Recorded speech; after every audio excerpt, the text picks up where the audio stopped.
Welcome to the Revenue Committee's public hearing. My name is Luann Lenahan. I'm from Elkhorn, Nebraska, and I represent Legislative District 39. I serve as chair of this committee. The committee will take up bills in the order that are posted outside the hearing room. Our hearing today is your public part of the legislative process. This is your opportunity to express your position on the proposed legislation before us today. We do ask that you limit or eliminate handouts. If you are unable to attend a public hearing and would like your position stated for the record, you may submit your position and any comments using the legislature's website by 12 p.m. the day prior to the hearing. Letters emailed to a senator or staff members will not be part of the permanent record. If you are unable to attend and testify at a public hearing due to a disability, you may use the Nebraska Legislature's website to submit written testimony in lieu of in-person testimony. To better facilitate today's proceeding, I ask that you follow these procedures. Please turn off your cell phones and other electronic devices. The order of testimony is the introducer, proponents, opponents, neutrals, and closing remarks. If you will be testifying, please complete the green form and hand it to the committee clerk when you come up to testify. If you have written materials that you would like to distribute to the committee, please hand them to the page to distribute, and I'll introduce the page in a second. We need 11 copies for committee members and staff. If you need additional copies,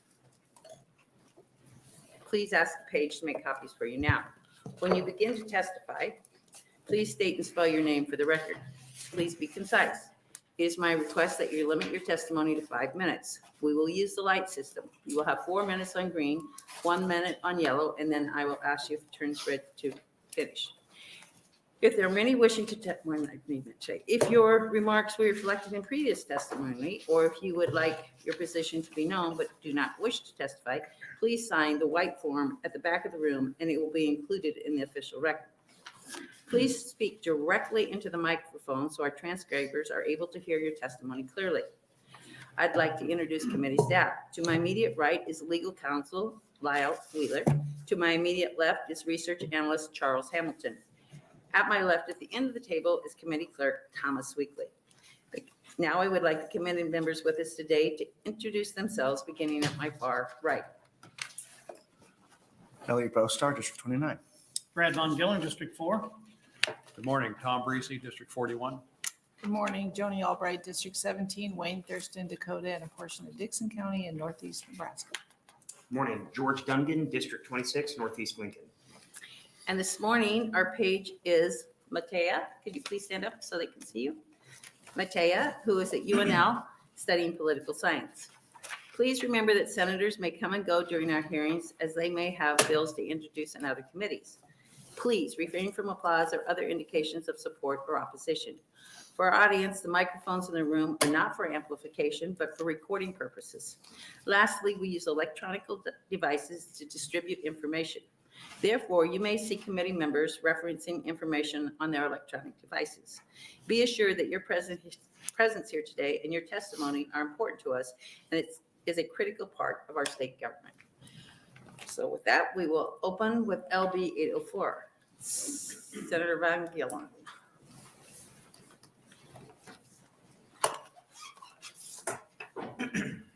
Good morning. Good morning, Chairwoman Lenahan and the committee. My name is Brad Von Gillern, BRADVONGILLERN. I represent District 4, which includes portions of West Omaha and Elkhorn. Today I'm introducing LB 804 on behalf of Governor Pillen. LB 804 is very simple. It accelerates the tax cuts that were put in place last year. Governor Ricketts and conservatives in the previous legislature established a strong fiscal policy, which is what is allowing this bill to be presented today. Governor Pillen is carrying that mindset forward, and I'm happy to carry this bill on his behalf. The previous legislature voted to reduce corporate rate to 5.58 on the first $100,000 and 5.84 on all taxable income in excess of $100,000. Again, this bill simply accelerates the implementation of that tax cut. It would cut the top business income tax rate again to 5.84 by taxable years beginning or deemed to begin on or after January 1st, 2024. The bill as originally drafted had the date as January 1, 2023. Obviously, we can't implement this for the current fiscal year, so we do have an amendment to fix that detail. And I've got that amendment here. Sorry, I meant to hand that to the page. Matea, he needs you to hand those out. Thank you. This is a proactive way to be attractive to businesses and individuals with our fiscal policy and represents over $86 million in tax relief by the year 2027. Lee Will in the Governor's Budget Office will be following me and can answer any technical questions and will help us walk through those numbers in more detail as it relates to the benefits to our Nebraska economy and business interests, and helps us competing with the rest of the region. I'll be happy to take any questions you may have. Thank you very much, Senator Von Gillon. Are there any questions in the committee? Senator Diamond. Thank you, Chairman Hand. Thank you, Senator Von Gilbert. I appreciate you bringing this bill. I think it's a very important conversation, obviously, to keep Nebraska competitive, and that's something we all want, is to have a state that's competitive and brings people in. More technical questions I might save for later to spare you going through all of that. But obviously, you're new to the legislature, as I am. When I was out campaigning and knocking doors, one of the things that I heard about on a regular basis was property tax. It's something we all talk about in the legislature, and it's something we addressed yesterday in here. One thing that I don't recall hearing at all from any constituents was a concern about corporate tax rates. Is that a subject that was brought up on a regular basis during your campaign? Or I guess, why is this important to you to make sure this acceleration happens now? Yeah. It was not the number one topic on door-to-door campaigning, but it was certainly important to our business leaders.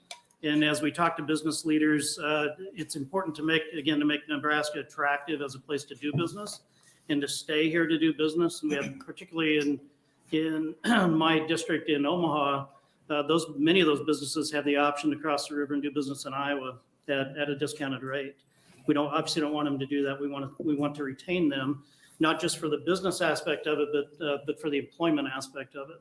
That's one thing that's commonly overlooked, is that oftentimes things that benefit businesses are looked down upon by individuals, but we have to remember those businesses employ individuals, and that's what gives them the opportunity to earn a living and to pay those property taxes that they don't like. So it's important that we keep businesses in our state. That makes sense. And am I correct that we currently have a corporate tax structure that's based on doing business in the state? It's not based on being domiciled in the state, correct? Correct, yes. And so do you have any examples that you know personally of, or any research that's shown that we will actually get more businesses to move into the state of Nebraska or be domiciled in Nebraska if we reduce this corporate tax rate at a quicker rate? Well, again, the domicile doesn't matter. It's where we do business that matters. I think there's probably more empirical evidence of companies leaving than coming. And there would be very little evidence of companies coming because of our tax structure. In fact, many of the big businesses that have come here have been beneficiaries of certain programs that previous legislatures have put in place that have benefited them to come here and do business through different incentives that have brought them here. Thank you. And then last question on it for now. This is the acceleration of the tax cuts that were already passed. Do you know of any businesses that have specifically said they're waiting until we hit that final point until they move here? I'm trying to figure out what the need is to reduce this down immediately if we're phasing it in slowly. Is there a direct incentive from a particular business who said we won't do business in Nebraska or come to Nebraska until we hit that point? Again, it's not. I'm not aware of businesses that are waiting for this to be implemented to come here. I am aware of businesses that leave all the time, and individuals that leave all the time and take their corporate businesses with them. And as we all know, the work environment is much more mobile than it used to be. And so those folks can move to Texas or Florida or wherever and take advantage of no tax environments, South Dakota, other adjacent states. So I think it's more a matter of retention than it is attraction. Once we get the numbers where we're taking them, then it will turn to an attraction for businesses to come here. Thank you. Yeah, you're welcome. Thank you, Senator Diamond. Other questions from the committee? Seeing none, thank you very much.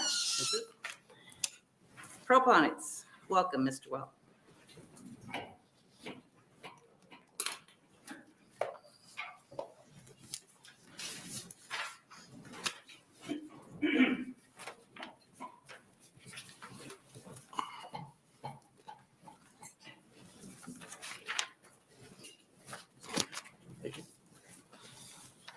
Good morning.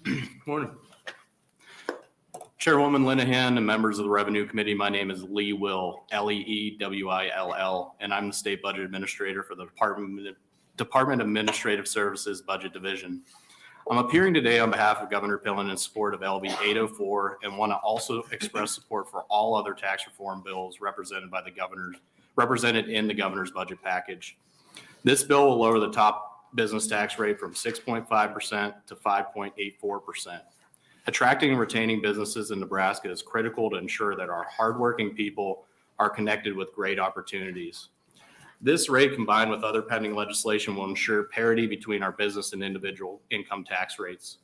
The totality of the budget package will lower both business and income tax rates to 3.99% by tax year 27 to ensure we are competitive with our neighbors.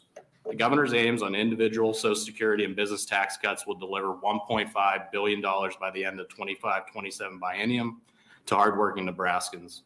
The state simply has overcollected hard-earned tax dollars, and it's time to deliver it back to the people. Provided for in the governor's recommendation, these tax cuts will be phased in responsibly over time to ensure we meet the cash flow needs of the state while delivering transformative tax reform to the people of Nebraska. Including these tax reforms, the governor's budget package still allows for $218 million in the variance above minimum reserve for the general fund. At the same time, the cash reserve fund is estimated at $1.6 billion unobligated. This reserve balance represents over 30% compared to general fund appropriations. This tax cut bill and subsequent reforms are sustainable and must be done now to ensure we can keep our grandparents, parents, and kids within this great state. I'd be happy to take any questions. Thank you, Mr. Will. Other questions from the committee? Senator Breezy. Thank you, Chairwoman Lenahan, and thank you for being here, Mr. Will. Sure. The amendment that was passed out, that will shave the 60 million off of 23-24 and an updated fiscal note, correct? Yes, correct. Okay. Yes. Very good, thank you. And the fiscal note, those are the extra dollars over and above current law. That's correct. Yes, Thank you. no problem. Thank you, Senator Breezy. Are there other questions from the committee? Senator Dungan. Thank you, Chairman Hand. Thank you for being here today. Not going to go in too deep into detail because I'm sure you understand this better than most people, and I don't want to make you explain everything. What is from a bigger picture, like 30,000-foot view here, what's the need or the importance of having parity between corporate and personal tax rates? I'm just trying to understand how that lines up and why it's valuable to our state. Yeah, one thing is simplicity. I mean, you go out and explain the tax code, you have multiple different tax brackets, tax codes, individuals different than corporate and business. I think that's important. As Senator Von Gullern mentioned, it's important that we're competitive to make sure that we have thriving businesses in our communities so people can have great jobs. We have seen net migration in relation to businesses going to other states with lower tax rates. We've seen that nationally. For instance, Tesla moved to Texas, and I believe that was largely because of tax climate. We want to keep those businesses here in Nebraska, and we want to try to incentivize others, but we want to largely keep out the out-migration of our businesses that hire our folks in Nebraska. So it's more about trying to, is it fair to say that you're talking more about retention than recruitment? I mean, obviously they're both important, but your baseline importance here is retention and trying to keep people here rather than recruiting new businesses in. Yeah, I think, in comparative to South Dakota, for instance, we just got to be on the playing field. Right now, they're so advantageous with their tax code, it's really hard to compete. So we just have to remain more competitive. I believe that we can retain folks if we're at least on the field, and we may not be able to bring them from lower tax states, but we'll be able to keep them here. I know there's also been some estimates, and I'm ballparking here, and I apologize, but something upwards of over 80% of the actual benefit, the dollars from the corporate tax cuts are going to go to folks who live out of state, given the fact that a lot of those shareholders live out of state and we're that single sales factor structure here. And so it sounds like a number of these tax dollars, benefit-wise, are not going to go to actual Nebraskans. Do you think it's more important to recruit or retain the businesses rather than give the money back to actual Nebraskans? Where does that lay in the value? Sure. So, I think in the governor's budget package, you have to hit a number of those levers. So included in there is the individual income tax reductions, Social Security reductions, property tax relief, education reform. So this is one part of the overall package that's inclusive. And as you're aware, we have about a 1.8, 1.9% unemployment rate. It's important that we get businesses here in Nebraska so we can get people, in jobs and get trained up. Yep. Thank you. Yeah. Sure, no problem. Thank you, Senator Dungan. Are there other questions from the committee? I just want you, because I get a lot of questions on this and you are the expert. Oh, thank you So very much. just for the record, if you go back to your, which paragraph is it? I'm not seeing it right now, but you could, 218 million variance above the minimum reserve for the general fund. Yes. Okay, so I know what that means after being here for 5 years, but it is a term that's thrown around that I think is not familiar to the public. So when you say 218 million in the variance above the minimum reserve, what is the minimum reserve? Thank you, Senator. That is frequently referred to as dollars available for the floor. These are the excess dollars that we have in the budget in relation to the appropriations that we have in the state budget. So it's the overage, if you will, in the general fund. Right, it's an overage in the general fund, but, so what that basically means, am I correct? If these bills are in the budget, when the governor budget comes to the floor, depending on what the appropriators do, we will have 218 million to fight over on the floor. Correct. And I imagine this is your secondary point, Senator Linehan. In addition, below that line is $1.6 billion in the cash reserve fund. And that is in addition to the 214 million. So if you combine those two, it's like $1.814 billion between both of those. 1.84 billion. And then how much is the minimum reserve? The minimum reserve that you have to get to is $324.3 million. So in law, there is a 3% reserve requirement against your beginning balance and your revenues. That's essentially to mitigate any, recessionary impacts or loss in receipts. So that 3% factor is 324.3. And to your point, Senator Linehan, we are reserving $542.7 million in the general fund. So that 213 is minus that 344. So sorry, it's 542.7 million is how much we are reserving. The 3% requirement is 324.3 million. So then you still have 218, or so million dollars available. Okay, so 184 billion. And then you add the 324 million for the total amount of money. If you add the minimum reserve. So the minimum reserve is a calculation that you have overage of that 3% factor, right? Right. So if you were just taking that aside, it's the 218 million plus the 218 million plus the $1.6 billion.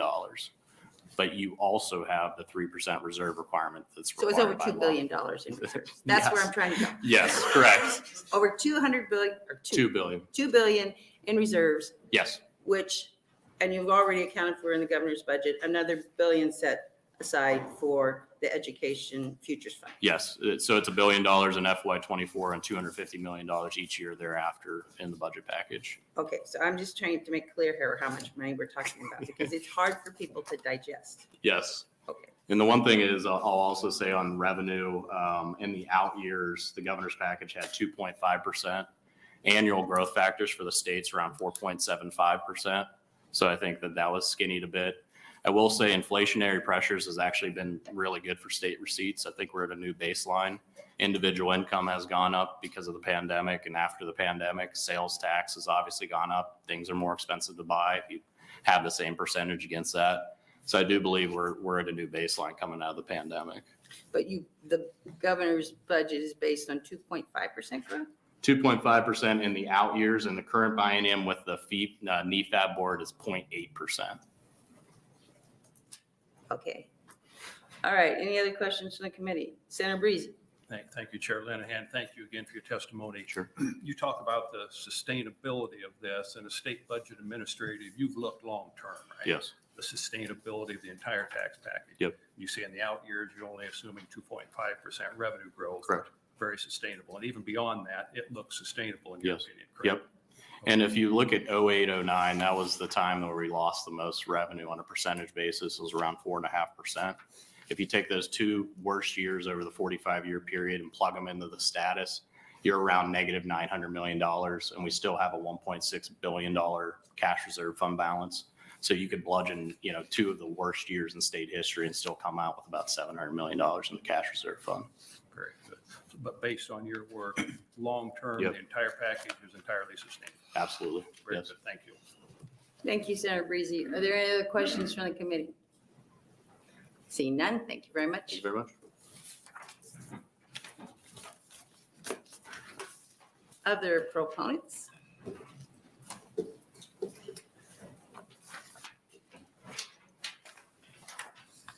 Good morning. I know you're looking at me strangely. I'm not looking at you. Members of the committee, my name is Jennifer Krieger. We're adjusting a little bit here on the fly. So JENNIFERCREAGER, Senior Vice President for Public Policy at the Greater Omaha Chamber.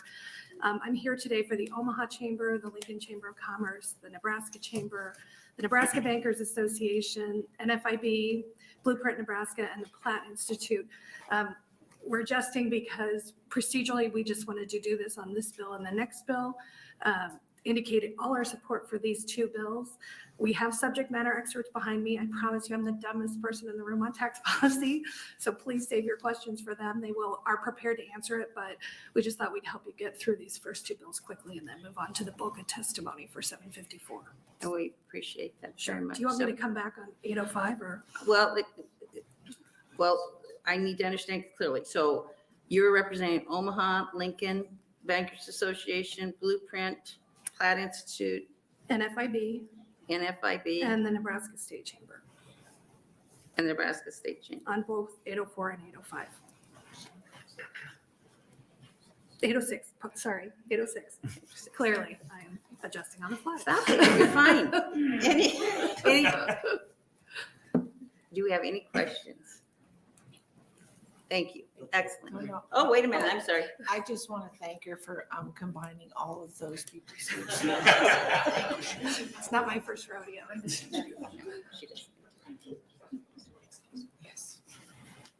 Okay, next proponent.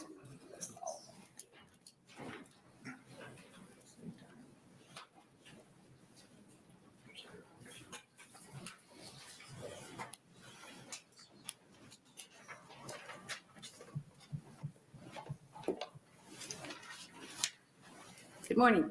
Good morning. Good morning, Chairwoman Linehan, members of the committee. My name is Michael Lucci. I'm a senior tax policy advisor with the Platt Institute. Platt's here to testify in support of LB 804. We believe corporate tax reform offers Nebraska one of the best opportunities to incentivize in-state investment per dollar of foregone revenue.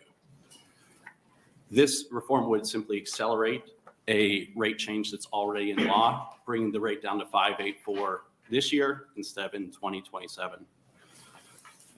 For background, the United States had the highest corporate tax rate in the developed world until 2017. In 2017, the Tax Cuts and Jobs Act reduced the rate from 35 to 21 at the federal level, giving us a combined 25.8% corporate rate when you add the federal and you add sort of the average state rate. This puts the U.S. closer and more in line with the average in the developed world. So we're below countries like Japan, Korea, Canada, and France, but still above countries like China, Netherlands, UK, Russia, and Israel. The 2017 reform incentivized more investment in the United States. It kind of ended this situation where companies would kind of go relocate into Ireland, put their headquarters over there because of tax purposes. And it's also important to compete internally here. Right now, Nebraska's rate is 18th highest, tied with New York. This bill would make Nebraska's rate the 29th highest in the country, so better than the average state on corporate taxation. That would be a significant improvement. It would put Nebraska near parity with where Iowa is headed. Iowa's not there yet, but they're headed for 5.5. The Missouri is at 4.0%. Missouri actually has one of the lowest corporate taxes in the country of states that levy a corporate income tax. It's important to remember that a corporation is just a stack of legal documents used to sort of bring together workers, capital managers, et cetera. And that legal entity remits taxes, but the legal entity is only the legal payer of taxes. The tax burden actually falls upon workers, investors, and then various places along the supply chain, like prices that consumers pay or rent that a property owner gets when they rent to the corporation. Only individuals pay taxes. Corporations remit them. So to that point, a 2014 study by the National Bureau of Economic Research, it's called Who Benefits from State Corporate Tax Cuts, looked into who benefits when you cut state corporate income tax rates. And they found that 35% of the benefit went to workers, 40% went to corporate managers. And I left this out of the testimony, but the rest kind of goes into the supply chain, like property owners in that state and other places in the supply chain. Another study by Cal Berkeley economists published in the American Economic Review found that state corporate taxes impact the geographic location of top earners, star scientists, and innovative companies. Corporate taxes were found to have a slightly greater impact on mobility than individual income taxes. And still more studies find a relationship between corporate tax rates, jobs growth, firm location. LB 804 would bring the top rate down to 5.84%, which would put it very close to the rate on the first 100,000 of income, which is 5.58%. It makes sense in particular for the corporate income tax to move towards a flatter structure. A progressive tax structure is used to advance an argument of equity, of kind of higher earners paying higher rates and lower earners paying lower rates.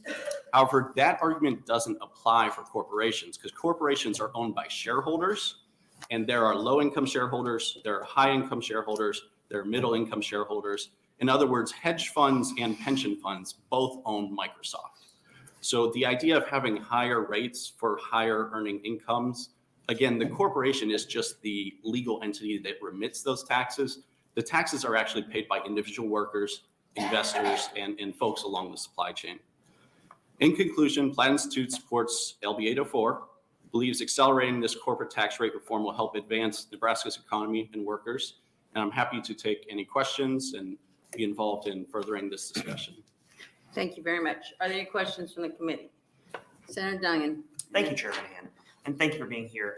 You talk a lot in your testimony about where Nebraska ranks in sort of the statewide or the countrywide analysis of corporate tax rates. I think the Tax Institute puts Delaware at 50th or the worst when it comes to corporate tax rates, so they're the least friendly to business.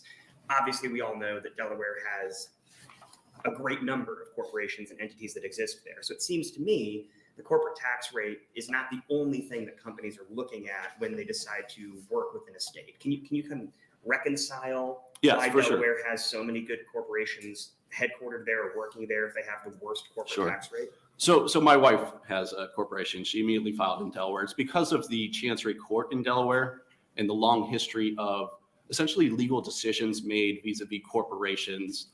Delaware is seen to have the best court for making all sorts of corporate decisions. So whether you're in California, whether you're in Texas, whether you're in Illinois, whether you're in Nebraska, corporations often file a filing in Delaware, in part to have access to what's called the Chancery Court of Delaware, which just has this long history of adjudicating corporate issues that all businesses are attracted to.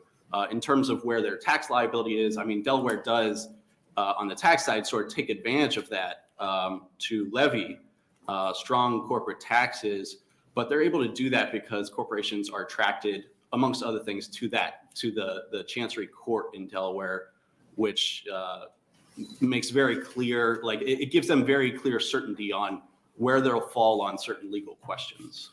So generally speaking, businesses or corporations are making decisions about where to operate, where to domicile, and where to do business based on more than just corporate tax rates. Right, but the Delaware, I mean, most of these corporations, they don't have any headcount or any real investment in Delaware.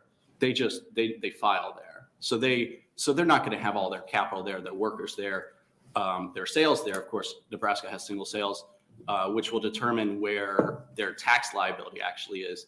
They just file there. I'm not certain, but I think that Delaware collects taxes, heavy taxes on as a franchise tax rather than the corporate income tax itself, because they can only tax income that's kind of associated with the state of Delaware.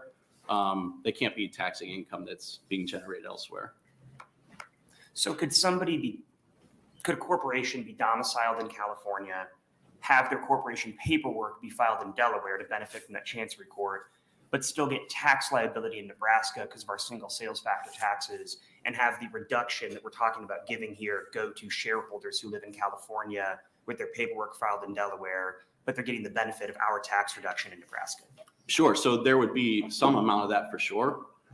If they had headcount in Nebraska, that would it would incentivize them to add sales in Nebraska. So corporations care about ROI after taxes and all their different costs. So many states have single sales factor. They do this to kind of offshore the tax liability to all the other guys. But corporations still make decisions on where they want to pursue sales and marketing based on where they're going to face, higher and lower tax rate. Now, these decisions are all on the margin. So it's not the single thing that determines where you're going to do sales or where you're going to have headquarters or anything like that. You care about, talent and all these other things. But these rates will affect decision-making somewhere along the line, whether it's investors wanting to invest here, do sales here, put payroll and headcount here, whatever it is. Thank you. Thank you, Senator Dungan. Senator Boster. Thank you, Chair Linehan. Thank you, sir, for your testimony today. United States has the highest corporate tax rate in the developed world. That's not something I was aware of, actually. That's actually pretty interesting. So this would put us into sort of, I think I'm trying to go back to the average of what is internationally recognized for corporate tax rates. So I should make clear, because I might have misspoken. The U.S. had the highest corporate rate before the 2017 federal reforms. So the federal reform brought that rate down significantly to put us about average. And so actually, in light of the federal rate coming down by quite a bit, the state corporate income tax is now a larger piece of the pie, so to speak. When the federal rate was 35, and let's say Nebraska was at 5, so Nebraska was just 1/6 of a corporation's entire U.S. Corporate liability, whereas now the Fed's down at 21, and let's just say Nebraska is still at 7, just to make the math kind of easy. Nebraska is now 1/4 of that corporation's entire corporate income tax liability. But when I said we had the highest, it was before the 2017 federal tax reform. Just to give background, Nebraska competes within the states, and it sort of adds on to the average federal plus state corporate rate. But Nebraska does not cause the United States to have the highest rate in the developed world. Just out of curiosity, how do we compare on individual income taxes? Nebraska's top rate, it's high. I mean, the average among states, the average top rate has been drifting down to, I think it's around 5.1%. That's the average top rate across states. So Nebraska is high and it is progressive.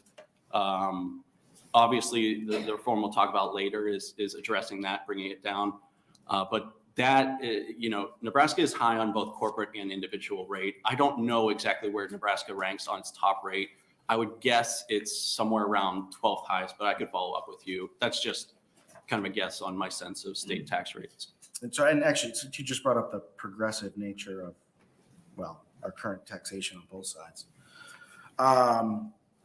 The point that you're making on progressive rates not being appropriate for corporate taxation because ultimately the individuals that are contributing to that corporation can have any level of ability to pay.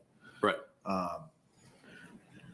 So does that then mean that on our individual taxes, we should be looking for, is this an argument for why we should have a fairly robust progressive rate on individual income taxes?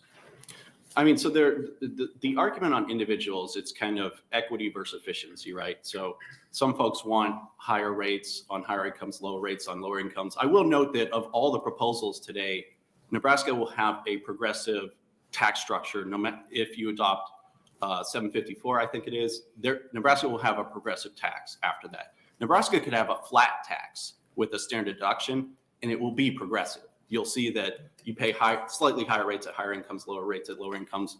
The United States as a whole has the single most progressive tax system in the developed world. So the federal level.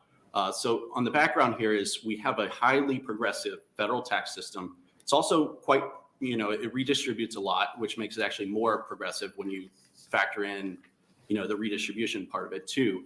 So states have to compete with each other, and states, if they have a highly progressive rate, they do that in the background of the federal structures already very progressive, and states are moving very quickly towards lower top personal income tax rates because they know they have to compete. And we'll get into that. I'll be happy to get into that more when we talk about the individual piece too. Great, thank you.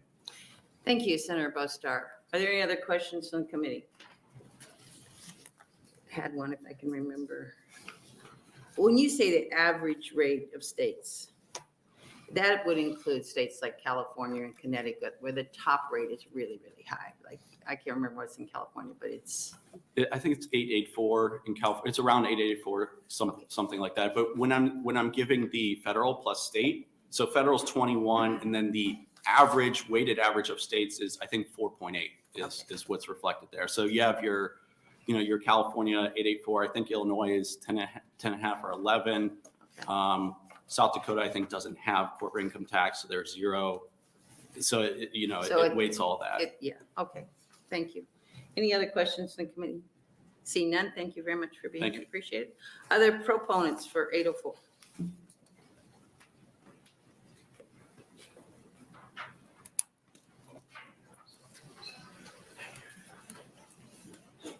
Good morning. Good morning, Chair Linehan and members of the Revenue Committee.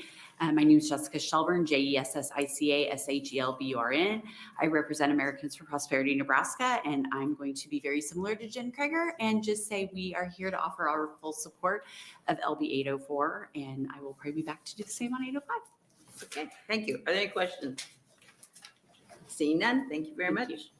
Other proponents?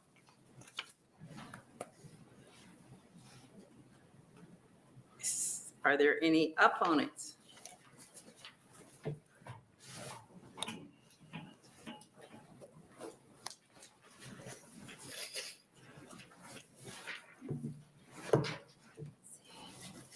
Good Good morning, morning. Chairwoman Linehan, members of the Revenue Committee. Also adapting a little bit on the fly here, want to contain the majority of my remarks for when we get to other bills, but I'm Rebecca Firestone, REBECCA-FIRESTONE, Executive Director of Open Sky Policy Institute, and we are testifying here today in opposition to LB 804.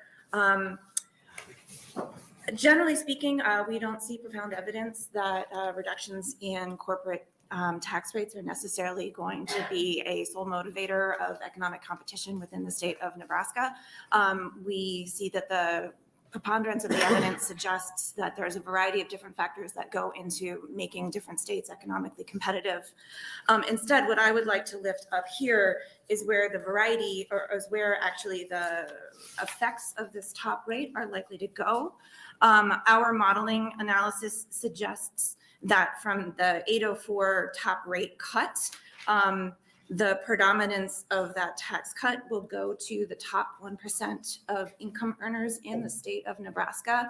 So that is people who are making more than $1.6 million. And they will see a top rate, they will see a tax cut of an estimated $436. People in the middle parts of the income distribution in Nebraska see tax cuts of about $10 to $16. I'm happy to get into this in some more detail as we get into other tax proposals here. So we see that this is a tax cut for the wealthy. Our modeling also suggests that about 83% of this tax cut is likely to go to out-of-state corporations as opposed to businesses within Nebraska. And we would like to lift up that we don't see great evidence that looking at rankings of corporate taxes necessarily are drivers of business decisions, and note that ConAgra left the state of Nebraska for Illinois when Nebraska at the time ranks 29th and Illinois ranked 36. So we have some specific examples here in the state of corporations leaving to go to places that actually have less beneficial corporate tax rankings than the state of Nebraska. And with that, I will close my remarks on this particular bill, and happy to have more conversation and answer any questions. Thank you. Are there questions from the committee? Okay, I have a couple. Just ConAgra didn't leave. Their headquarters left. There's still a lot of ConAgra people in. Omaha, Nebraska, and I suppose around the state, right? Sure, but this is, when we talk about where We're talking corporations are headquarters. I'm just- domiciled. Just for the record, Mhm. we still have a lot of Conecuh people in Omaha. Right, you would agree? Yes, yes, there is. However, they did certainly leave the state. They, Yeah. headquarters left the state, Mhm. yes.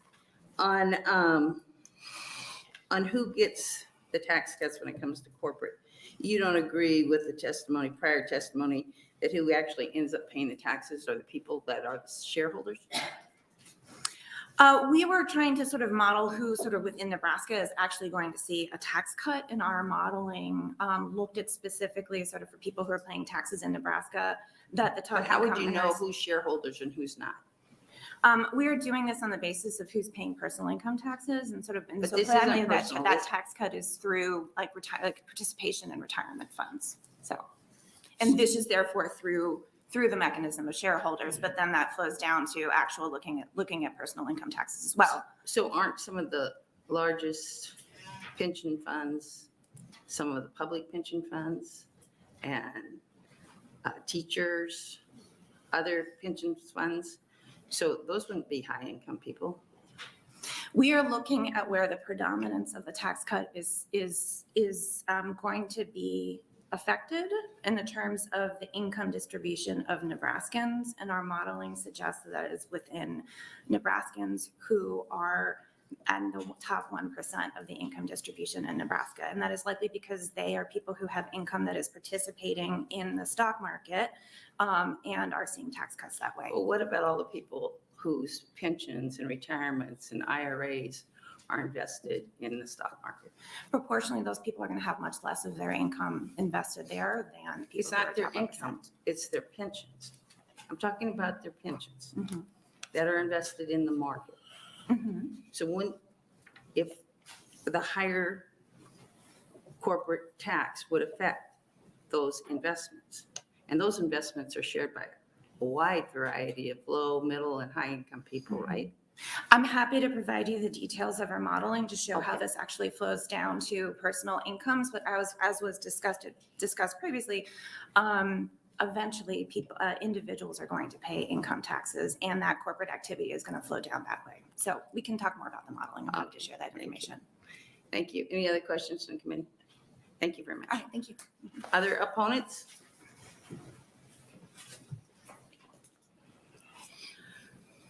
Anyone wanting to testify in the neutral position? My goodness. Good job at bill drafting. Okay, would you like to close? Yes, please.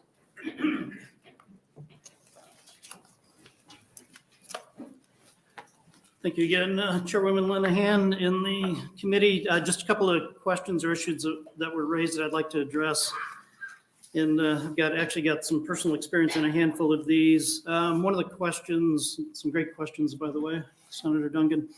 One of the questions that was asked was about companies that are domiciled in a different place, and Delaware came up. So in my previous life, I ran a substantial construction company in Omaha. We were domiciled in Delaware. I never paid $1 of tax in Delaware.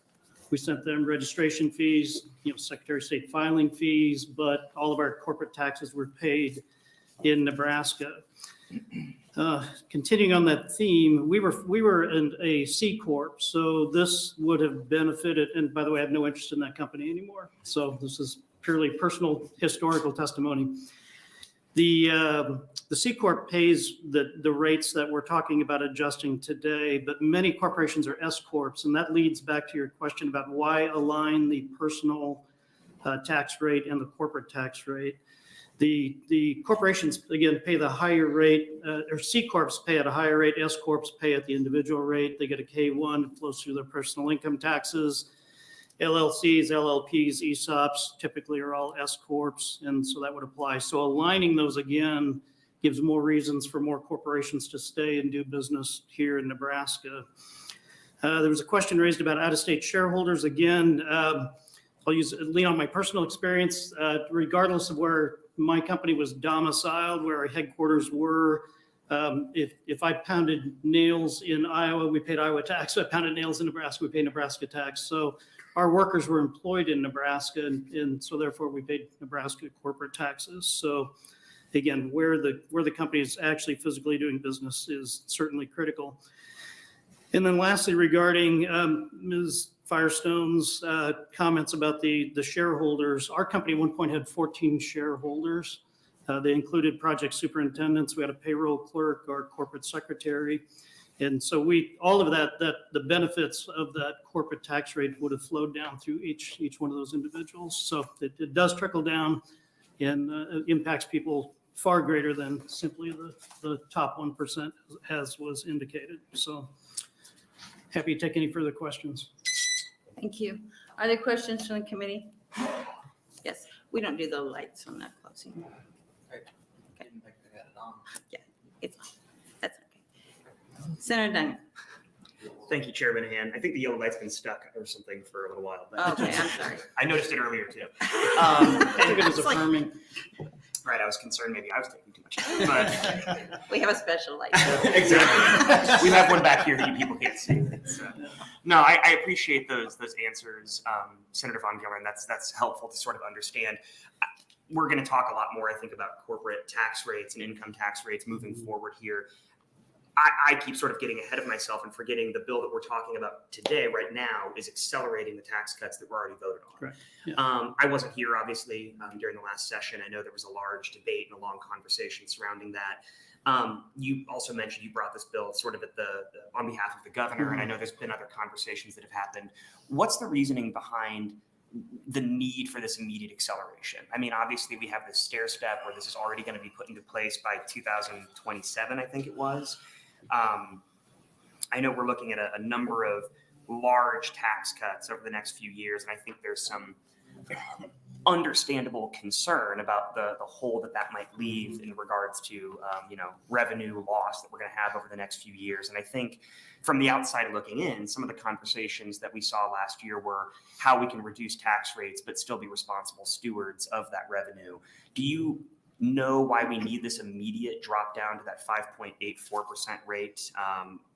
Or is it just because eventually we're going to get there, so we might as well do it now? I'm just trying to figure out the need for the acceleration. Yeah, the acceleration is to stop the bleeding of people and corporations leaving the state. I mean, that's probably the quick down and dirty answer is there are people leaving all the time. I've got personal friends that have left and moved to Florida, to Texas, South Dakota, Oregon, I believe. Simply for taxation reasons, and they've taken their businesses with them. It's simply to stop the bleeding. If we wait for another year, another 2 years, another 3 years, that's that many more corporations that are going to leave. It's that many more jobs that are going to be lost. And again, the conversation here is around corporate income tax rates, of course. That's what we're talking about. But as was mentioned before, never forget that those corporations are made up of people. I mean, a corporation is nothing without the people that work within that corporation, and each one of those individuals pays not only, they will benefit from the lower corporate tax, but they pay individual tax, they pay property tax, they fund our schools. These are people that, they're large manufacturing plants that could pick up and leave Nebraska tomorrow and take lots of good skilled blue collar and good skilled trades jobs with them. And we know that that's happening. And again, you asked a great question earlier. Are we going to incent more companies to come here? I would say probably. I don't have any empirical evidence to show how many or what that number might be, but it certainly would be more than if we have a higher rate. But again, I believe this is to stop the bleeding and prevent companies from leaving that are planning to leave.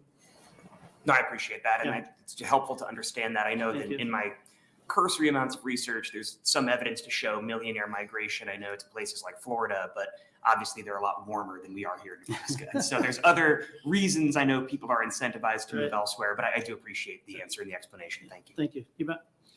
Thank you, Senator Dunn. Any other questions from the committee? Seeing none, thank you very much. Thank you. And that, do we have letters? Yes.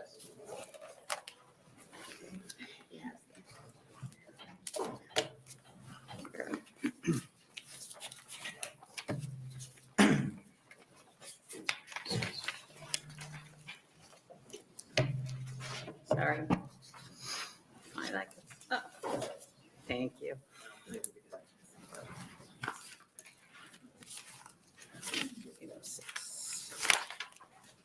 806, we had 804, we had 1 proponent, 2 opponents, and 1 neutral. And with that, we'll close the hearing on 804 and open the hearing on 806. Very good. Still happy to be here this morning.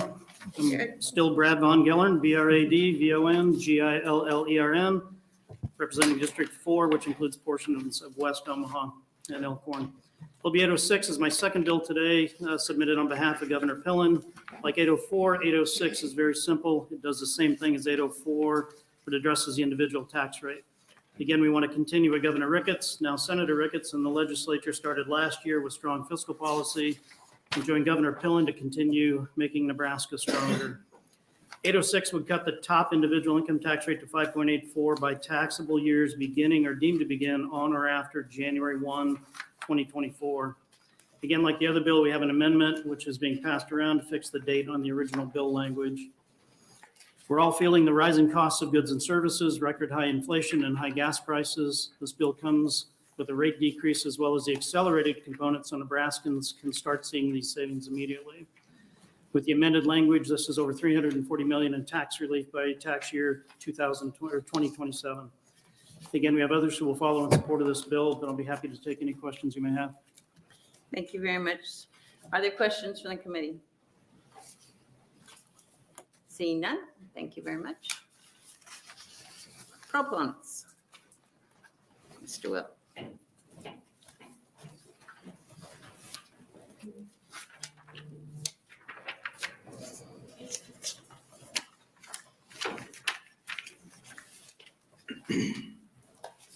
Thanks for having me again. Chairwoman Linehan and members of the Revenue Committee, my name is Lee Will, Leewill, and I'm the State Budget Administrator for the Department of Administrative Services Budget Division. I'm appearing today on behalf of Governor Pillen in support of LB 806 and again express full support for all other tax reform bills represented in the governor's budget package. This bill will lower the top income tax rate from 6.44% to 5.84%. Getting competitive with our neighbors is a must. Every state surrounding us has a lower income tax rate, and we must compete to attract and retain critical talent in Nebraska. As previously indicated, the governor's tax reform package will lower both individual income and business tax rates to 3.99% by tax year 2027. The governor's package on individual, Social Security, and business tax cuts will deliver over $1.5 billion by the end of the 25-27 biennium to hardworking Nebraskans.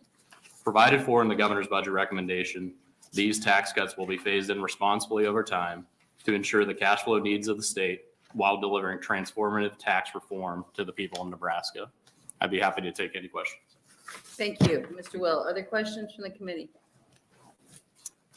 Senator Dungin. Thank you, Chair Linehan, and I apologize. You're probably going to hear me talk a little bit today. I'm That's sorry fine, about Senator. that. But similar to what we talked about before, and obviously I know at this point, it's going to be difficult to keep all three of these bills separate that we're talking about today. There's the reductions in corporate tax rates and income tax rates that are being proposed along with the accelerations. And I know your testimony on this one and last one kind of bring all of those together. So I Sure. apologize if I'm conflating those, No but I problem. just kind of want to have some bigger conversations about it as well. Sure. Do you in your position have, and again, I keep going back to the data because data is important to me. Yep. Do you have empirical data that the reduction in the income tax rate that we're discussing here is actually going to influence an influx of individuals into the state? Yeah, so an example would be Idaho is an example. We've seen net migration into Idaho, which is substantially less tax cumbersome as compared to California. And I don't believe Idaho has the same beaches that California has, Senator, respectfully. If you look at the income tax rates in the surrounding states, the highest rate, Iowa's talking about phasing down their income tax rate to 3.99%. Nebraska's currently at 6.84%. Colorado's at 4.55%. Kansas 5.7%. Missouri 5.4%. Wyoming and South Dakota do not have income tax rates. So in our array of states, our neighbors, we're not competitive, and we need to get competitive.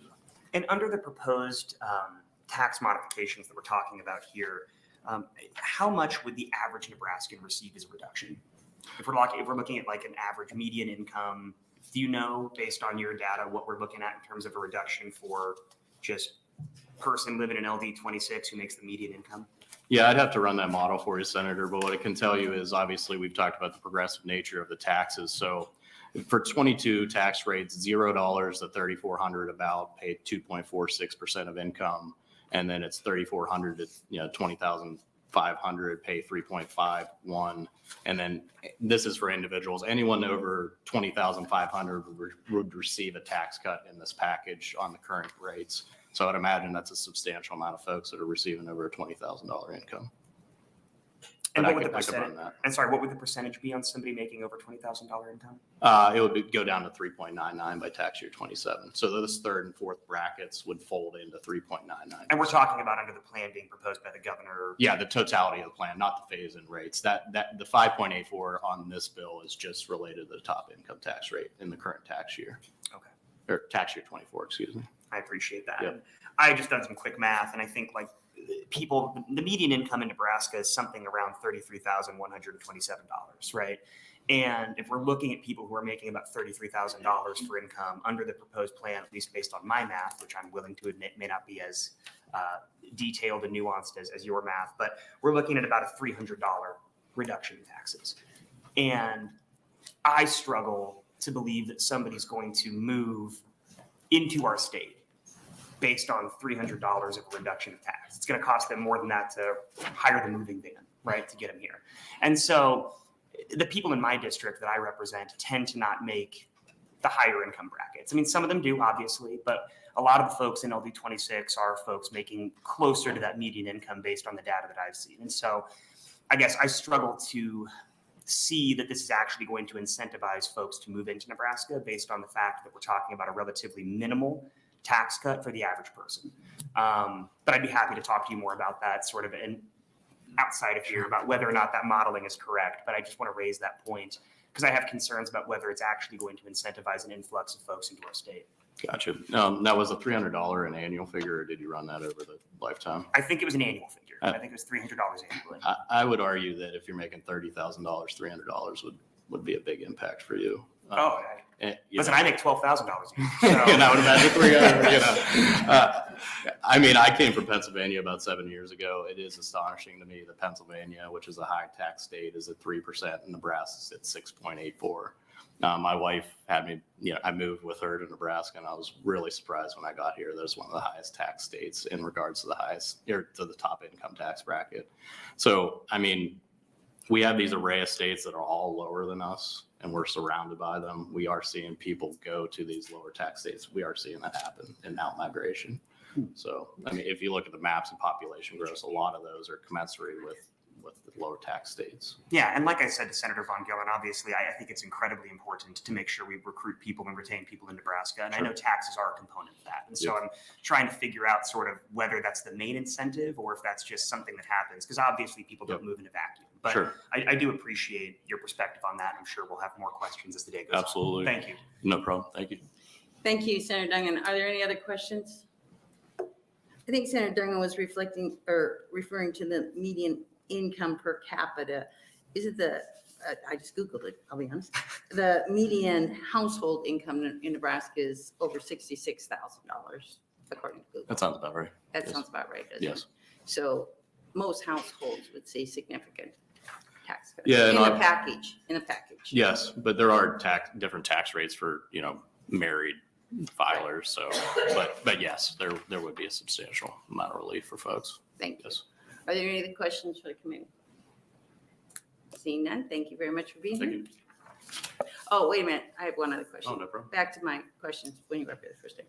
So all these costs for these bills, the whole package is in the governor's budget. Correct. And even with the cost of these tax packages Yes. and the $1 billion set aside Yes. for future time, Correct. there's still, if you add up the rainy day fund, the minimum reserve, and the variance for floor is above $2 billion. Senator Linehan, I've been here 7 years, and it's really hard for me to believe that as well. But looking at, and you brought up the variance minimum reserve between the cash reserve fund and how much we're keeping in the general fund, it is over $2.1 billion, accounting for all these aims on Social Security, Education Future Fund, income, and business tax cuts. They're all in the proposal. And it's one of the reasons I'm going to keep asking it, because it is very hard to believe. It is very hard to believe, yes. Thank you. Any other questions? Thank you very much for being here. Thank you. Other proponents?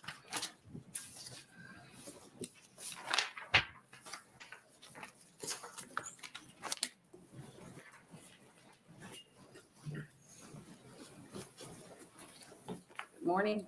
Good morning again, Chairwoman Linehan and members of the committee. I might not have spelled my name last time, so that's Michael Michael Lucci, and I'm a senior tax policy advisor with the Platt Institute. Again, Platt's testifying in support of LB 806, which would bring down the top rate to 5.84% effective January 1 this year. Under existing law, it would become 5.84 in 2027. Nebraska's highly progressive individual income tax rates are 2.46, 3.51, 5.01, and 6.64. I have 8.4 there. That's last year's number, along with a standard deduction of $14,700 for a married couple, and then a personal exemption credit of $146. So that standard deduction and the exemption credit make the code even more progressive. In recent years, Nebraska's been trimming the top rate to become more competitive with other states, and this would accelerate a decision that was made last year. The timing is very good to make these rate changes. As you all know, states around Nebraska, states across the country are moving towards lower, flatter income taxes. In the last 2 years, over 24 states have cut their individual income taxes. 5 of those states have enacted fully flat income taxes. High progressive taxes have always been less competitive for individuals and businesses. And while there's an argument for fairness and equity with a progressive tax, as I mentioned earlier, the background on this is the United States has the most progressive tax system in the developed world at the federal level. So states are existing within the framework that the federal government has the most progressive tax system in the developed world. Now, there are 2 very important changes that have occurred basically in the last 5 years that make individual income tax competitiveness more important. The first is, again, the 2017 Tax Cuts and Jobs Act. And what that did essentially on income tax policy is it brought in the base to lower the rates. So rates came down for individuals at the federal level. And one of the big ways to pay for that was they limited the deduction for state and local taxes paid. So it used to be that we could write off our entire state and local taxes on our federal returns. That's no longer the case because of what's called the SALT cap. You can only write off 10,000 of that. And so what does that effectively do? It increases the felt cost or the real kind of economic cost of state and local taxes that are levied at the state and local level. The second big change was, of course, the pandemic. What it did vis-a-vis tax policy was it really untethered a lot of, say, relatively high income service workers from a physical location. So we've seen people be able to move all around the country. It's not everybody, but it is a slice of people who do pay a lot in taxes who now can live more or less wherever they want. And so they take taxes into consideration as one of the things they look at when they relocate. In the most recent year of IRS data, which is 2019 to 2020, Nebraska lost $500 million of annual AGI to other states, net of inflow from other states. That was nearly 1% of Nebraska's total AGI, and only 5 states lost a greater portion of AGI to other states in that tax year. Nebraska's largest net outflows were to Florida, Arizona, Texas, Missouri, and North Carolina. In the last 2 years, this is according to census data, the last 1 year, 2 states have accounted for 70% of the country's population growth. So Florida and Texas, which make up 15% of the country, have actually accounted for 70% of the population growth in the most recent year of census data.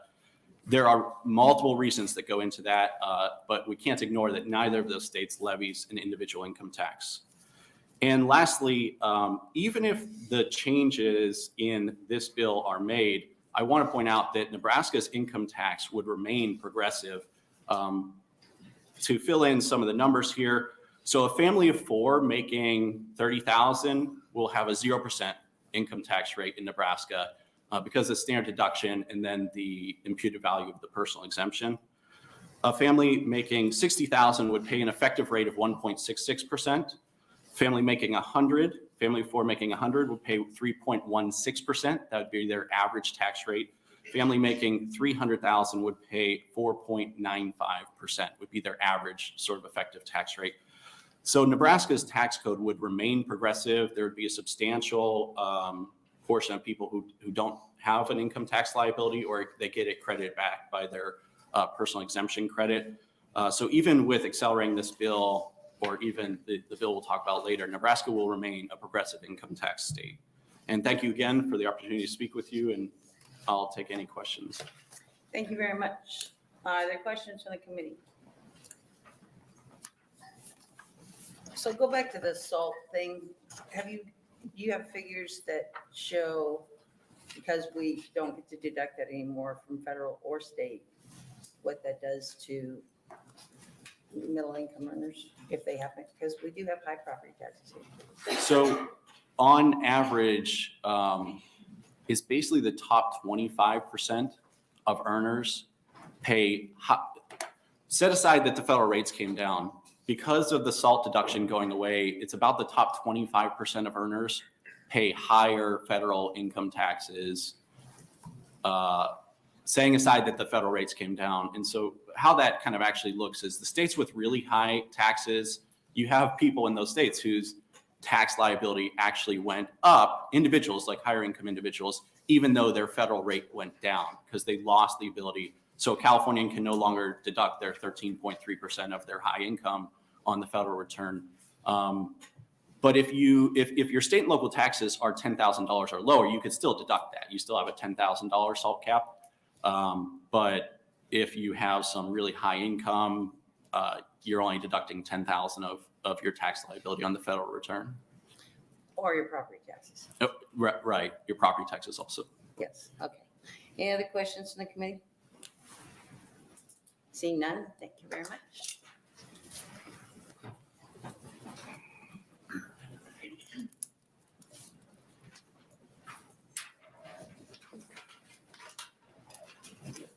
Chairman Lenahan, members of the committee, my name is Jennifer Krieger, JENNIFER, Senior Vice President of Public Policy at the Greater Omaha Chamber. Again, to facilitate moving this hearing along quicker, I am here to be on the record for the following organizations: the Greater Omaha Chamber, the Lincoln Chamber of Commerce, the Nebraska State Chamber, the Nebraska Bankers Association, NFIB, and Blueprint Nebraska. And all of these organizations will have testifiers on the next bill. Okay, thank you very much for being here. Any questions for Ms. Krieger? None, I see. Thank you much. Next proponent.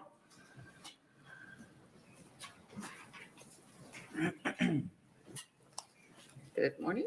Again. Good morning again. Jessica Shelburne, JESSICASHELBURN, representing Americans for Prosperity. Again, just wanting to be on the record in support of LB 806 and accelerating the work that was done last year by the legislature. Thank you very much. Are there any questions for Ms. Shelburne? Seeing none, thank you much. Thank you. Other proponents? Other proponents? Opponents?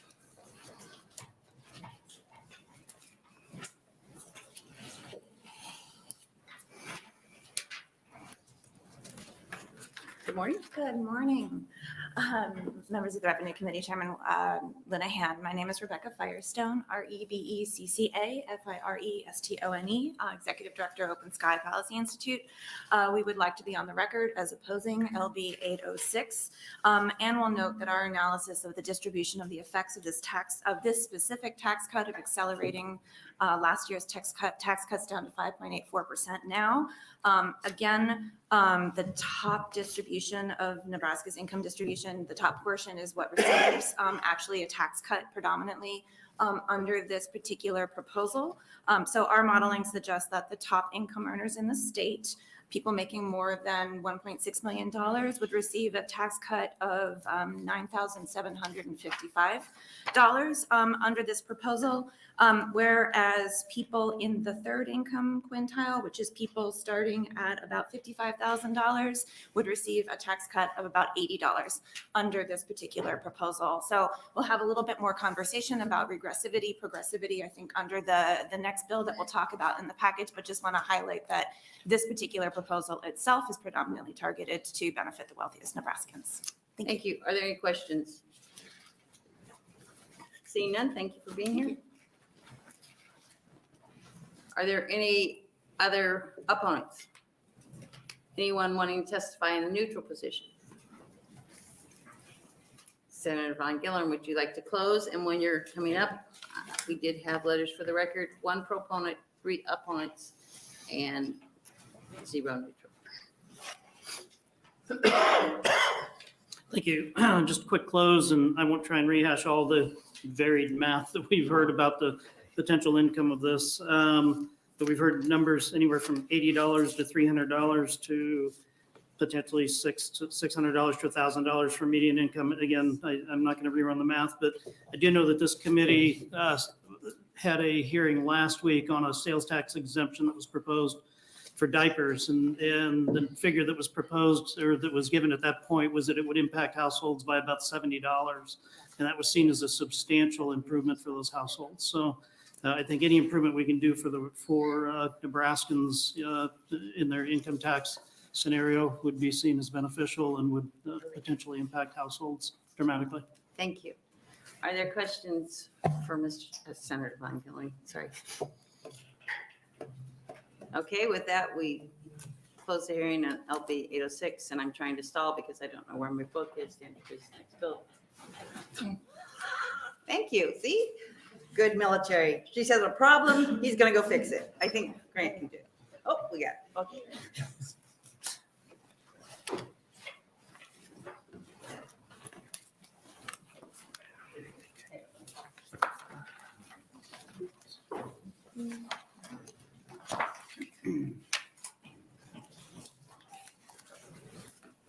I do want to thank my new staff. Imagine we have all day hearings and they're all new and it's a challenge, but they're doing a great job. So good afternoon, Vice Chair Von Gillern and members of the Revenue. Oh, it's not afternoon. Good morning, Vice Chair Von Gillern and members of the Revenue Committee. I'm Lou Ann Linehan, LOUANNLINEHAN, and I'm from Legislative District 39, Elkhorn and Waterloo in Douglas County. I'm here today to present LB 754.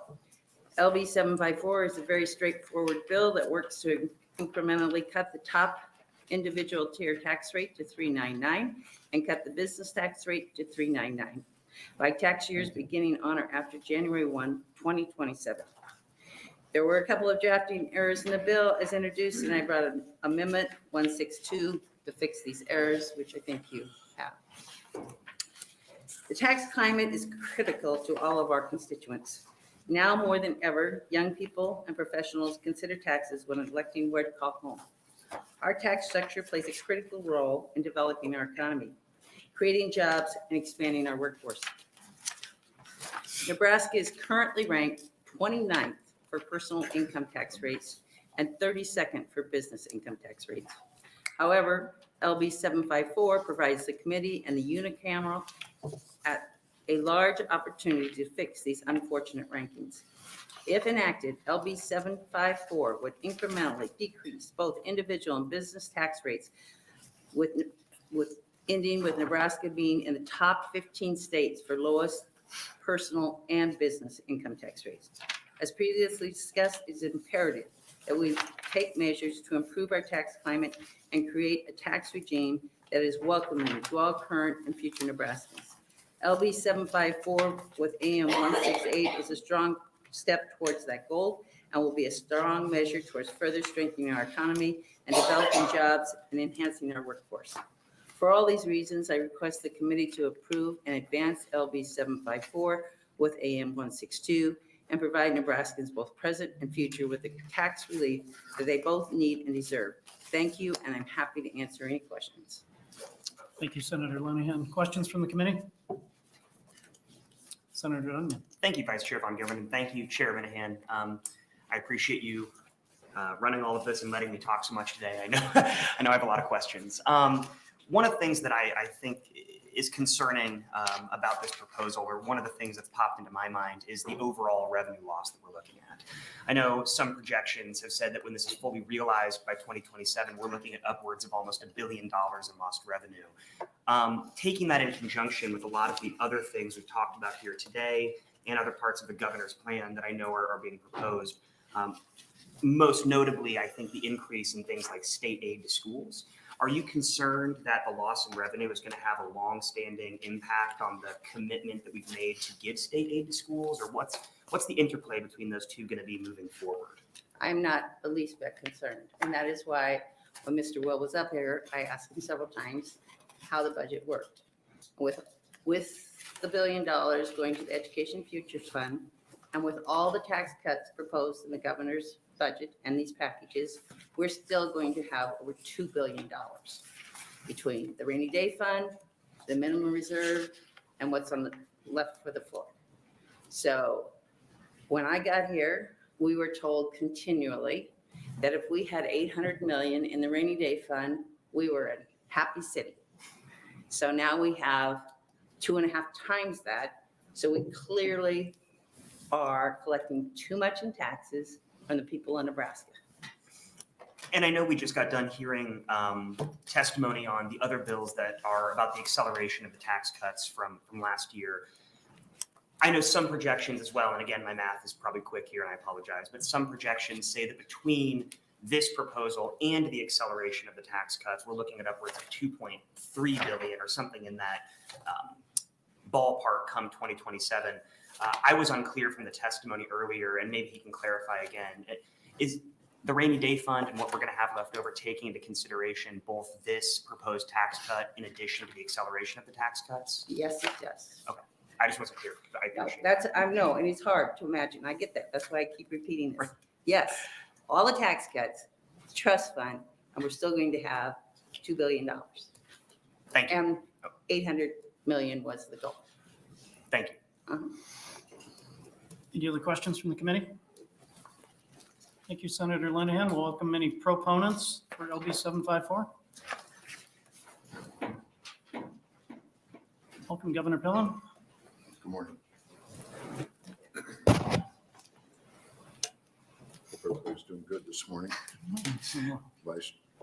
Good morning, everyone, and Vice Chair Van Gelleren and members of the Revenue Committee. My name is Jim Pillen, J-I-M, P as in Paul, I-L-L-E-N. I have the incredible privilege of serving as the 41st governor of Nebraska. It's never going to be normal to say that, by the way. I'd like to start out by thanking Senator Linehan to partner with me in bringing LB 754 forward on my behalf. Also like to thank everybody around this desk that's worked years in helping Nebraska's tax code become more competitive. And lastly, thank everybody for your incredible work. The moments when you get a little tired in long hearings, just think back of what an incredible privilege it is for all of us to serve as public servants for Nebraska. That gets, and I hope that'll get a little more gas in our tank. I think maybe what's most important to say is we're not done. We're just getting started. We need to make Nebraska more competitive. LB 754, I believe, is a key part in this effort. It would drop Nebraska's individual income tax to 3.99%. It would drop our business income tax to 3.99%. Both of these rates would take place in 2027, and that's just a click around the corner.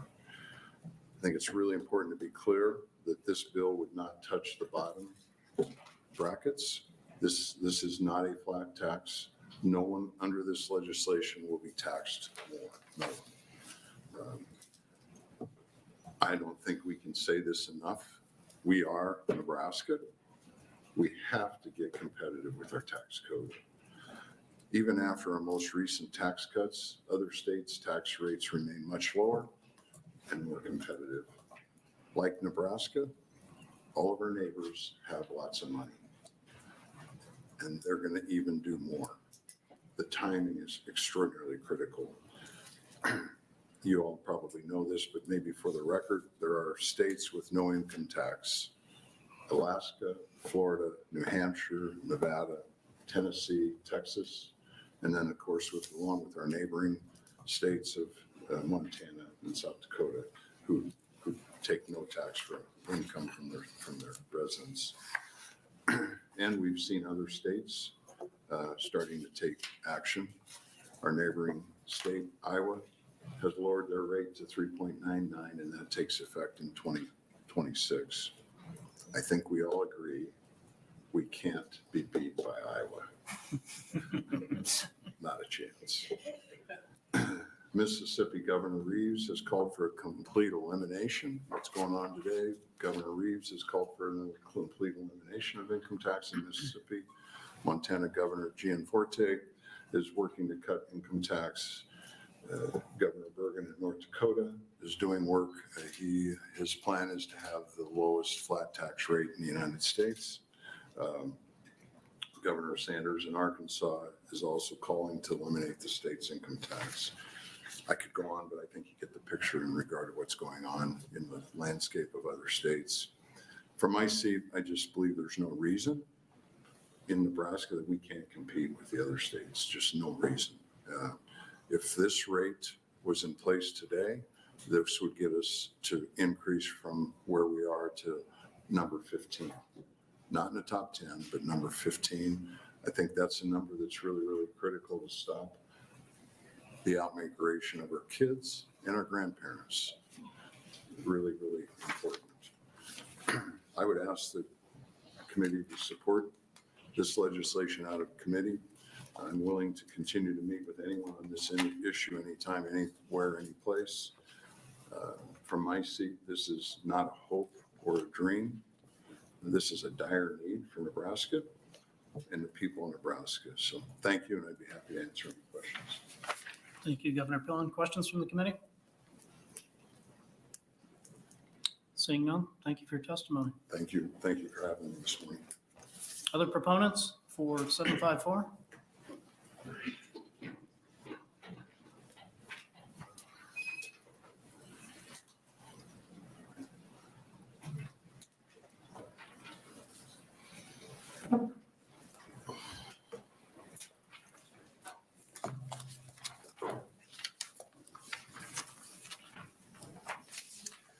Well, good morning. My name is Mark McCarg, M-A-R-K-M-C-H-A-R-G-U-E. I serve as president of Nebraska Farm Bureau, and I'm here today testifying on behalf of Nebraska Farm Bureau and the Dairy Association in support of LB 754. And I also want to start out by thanking this committee for just your incredible work over the years in tackling our tax conversations in Nebraska. From my seat as president of Farm Bureau and the largest business sector in Nebraska, we certainly appreciate it, and those effects are being felt all around our state. It's an exciting time, quite frankly, in Nebraska. Some of us are maybe tax geeks a little bit, and I may fall into that category, but the fact that we can be sitting here in Nebraska talking about substantial tax cuts and tax reform in Nebraska is really exciting. And I think we can't take that for granted. And contrary to popular belief, Nebraska farmers and ranchers actually do pay income tax, substantial income tax. I know for me, sometimes it's difficult to write that check, but when I'm writing an income tax check, the bottom line is that I've made money that year. And I don't mind writing that check. I don't want to write it any bigger than it needs to be, right? I don't think that's the case for anybody. And the fact that we are here testifying in support of the income tax bill, it does fall within our policy. So our policy in Nebraska Farm Bureau supports effort to reform Nebraska tax system in a way that provides tax relief and enhances Nebraska economic competitiveness.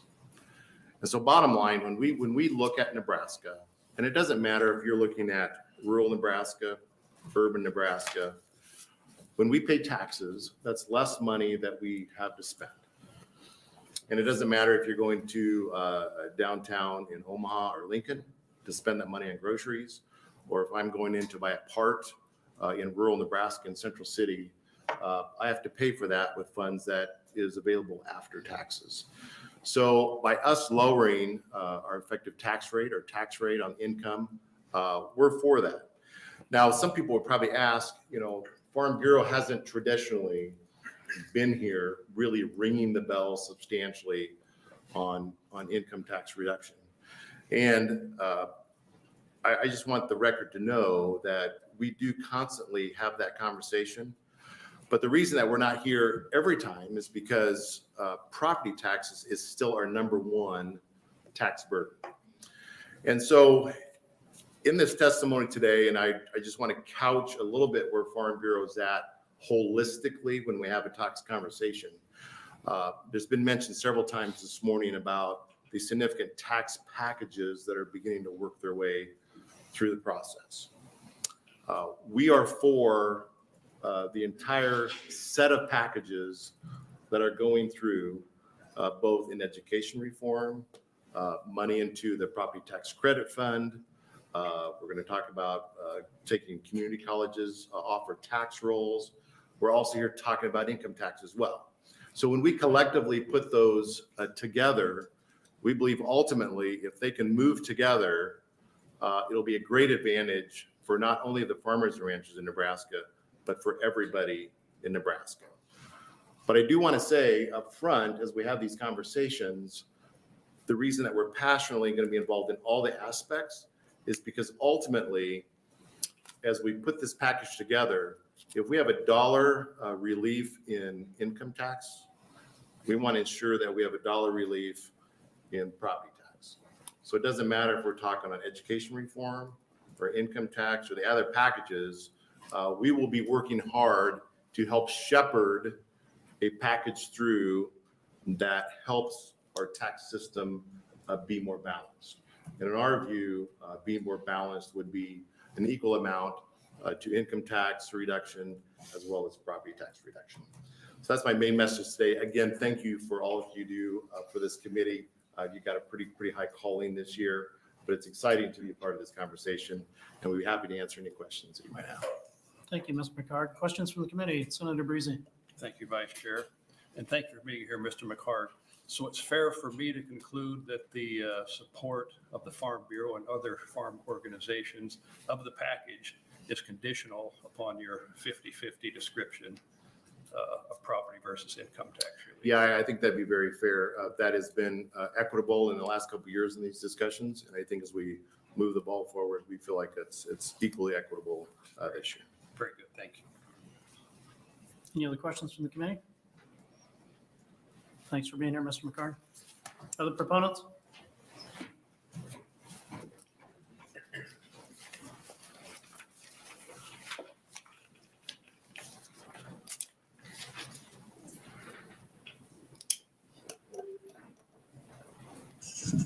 Good morning again, Vice Chair Von Gillern and members of the committee. My name is Michael Lucci, M-I-C-H-A-E-L-L-U-C-C-I, and I'm here to speak on behalf of Platt Institute, where I'm a senior tax policy advisor.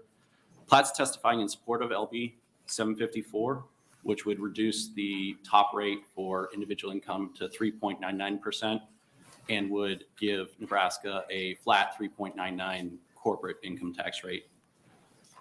Going into 2023, Nebraska is below average on its overall competitiveness on both individual and corporate income taxes, ranking right around 30 on both of those.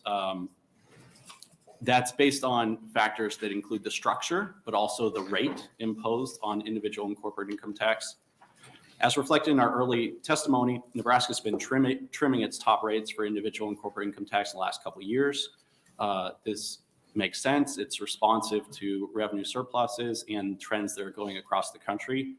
I would also note that it particularly makes sense to lower the income taxes amidst inflation because this incentivizes investment in savings over consumption, and it also just directly returns money to the people in Nebraska who are paying the income taxes. So it's giving them back their money, And it gives it back in such a way that incentivizes savings and investment because they're facing a lower rate on individual and corporate taxes when they think about, the returns going forward. As we noted earlier, 5 states have moved to a flat tax on the individual side, and 24 states have cut their rates on the individual side. High progressive rates are uncompetitive for individuals and businesses. And as I said, there have been 2 recent changes. The cap on state and local taxes on the federal return has made it more important to be competitive on your state income tax. And the increased mobility of workers after the pandemic has made it more important to be competitive on state and local taxes. Now, while this bill would make Nebraska highly competitive for individual income taxes, it would still leave Nebraska with a progressive tax structure. And I do recommend checking my math on this for effective tax rates because I was putting it together. A family of 4 making $30,000 would have an effective rate of 0, making $60,000, effective rate of 1.59, family making $100,000, 2.55, and a family making $300,000 would face an effective tax rate of 3.51%. So even if the proposal is not a flat tax, but even if the proposal were a flat tax, it would still be effectively slightly progressive because of the standard deduction and because of the personal exemption credit. On the corporate side, Nebraska would actually become more competitive on corporate relative to the individual income tax under this proposal. So Nebraska would have a 3.99 flat rate. That would be just below Missouri and Oklahoma, who are 4.0 each. It actually would leave Nebraska with the second lowest corporate income tax of states that levy it. North Carolina is 2.5. I will note that there are 6 states without a corporate income tax for various reasons. And North Carolina's 2.5 is going to phase out over the next couple of years. So they will be at 0, at which point Nebraska would actually have the lowest rate of states that levy a corporate tax, assuming no one else changes, which other states might lower their rates in the meantime. Workers, managers, and shareholders bear the burden of corporate taxation. So not only would this make Nebraska more competitive, it would be returning money to investors in the state. It'd be returning money to workers in the state through higher wages. It's worth noting that there was, over a decade ago, Kansas attempted tax reforms. It didn't go right. But since then, dozens of states have done so by making sure that the tax changes balance within revenue and spending projections. So as long as that is the case, then this reform would make Nebraska highly competitive on corporate taxes. It would be one of the top states on corporate taxes, and it would be also very competitive on individual income taxes. And we support accelerating tax reform, bringing down these rates for Nebraskans and having some of the lowest rates in the region and on the lower average rates within the country would really help Nebraska take advantage of this time of increased mobility and increased flows of capital that are looking for good places to invest. With that, I'm happy to take any questions. Thank you, Mr. Lucci. Any questions from the committee? Senator Dungan? Thank you, Vice Chair Von Gillen, and thank you again. I know you've had a long day of testifying here, and I appreciate that. There's been a lot of discussions here today about competitiveness, and I think trying to ensure that Nebraska's tax structure incentivizes both retention and recruitment. That's one of the things I think we talked about with Senator Von Gillen's bills as well as this one. I'd asked you previously before about any data or statistics showing that people move based on those things. And one of the things that I find striking in just doing, again, very short research is that as of right now, over 2/3 of people, so 69% of folks live in the same state that they were born in, right? So we know that the vast majority of people remain where they're born, right? Beyond that, there are certain studies that show that 1.5 to 2% of people in the entire United States move across state lines each year. So already we're looking at a very small swath of people that move from state to state. Of that 1.5 to 2% of people, the vast majority of those, I don't have the actual percentage, but the vast majority of those cite new jobs or family as the reason that they're moving. And very few of them check the other box when asked. And the other usually would be taxes. And so if so much of our intention here is predicated on the idea of making us competitive, I guess, I'd be curious to know what actual data or statistics we have. Yeah. That you may have, which we can talk about later and we can get it later, that show that people actually move for these reasons. Because it's one of those things where I think it makes sense in our mind, oh, if it's more competitive, people are going to go there. But the numbers that I'm looking at that I've found don't support that, right? I think that, again, as I said earlier, people don't move in a vacuum, right? It's not just based on tax. Obviously, it might be something that people take into consideration, but to me, it doesn't seem like a driving factor. And to completely overhaul our entire tax structure based on the notion that we're incentivizing people to come here and stay here, which is a fantastic notion. I want more people to come to Nebraska. It seems like there's not actually a causal relationship between those things, but maybe merely a corollary. Do you have any information or data that you know of right now that indicates people move based on tax rates as a primary incentive? So I'll share studies that I cited earlier. There are studies related to movement specifically because of taxes, but I think that you actually made what's actually a more important point. People move for jobs, and jobs are developed in more competitive states. And so it is the case that when corporations move, Tesla moves to Texas, this gets the headlines. But most job growth is from existing corporations and small businesses, et cetera, within a state.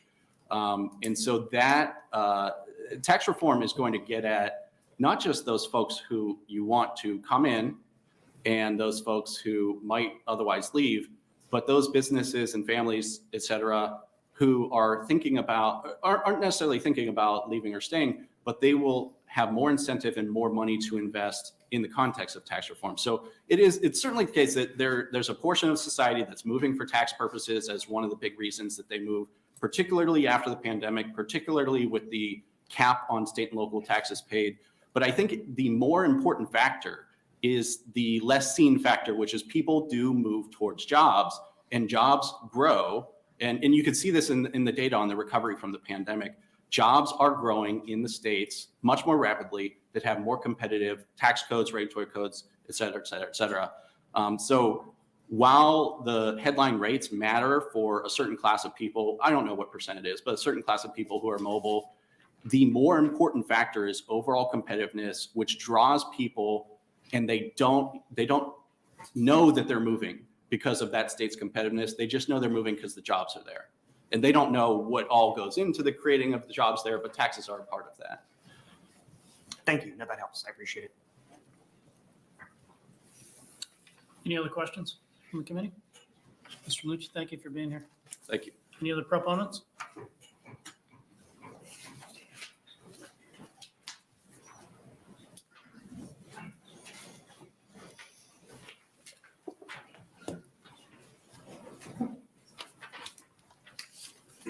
Morning.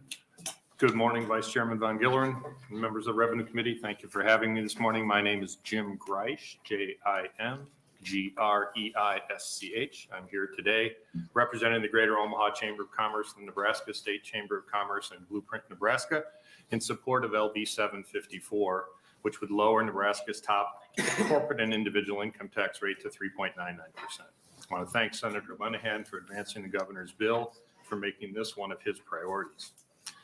Longtime members of the committee will know I've appeared many times before this committee in my capacity as chairman of Blueprint's Tax Modernization Committee and on behalf of several of the chambers to talk about the need for tax modernization in Nebraska.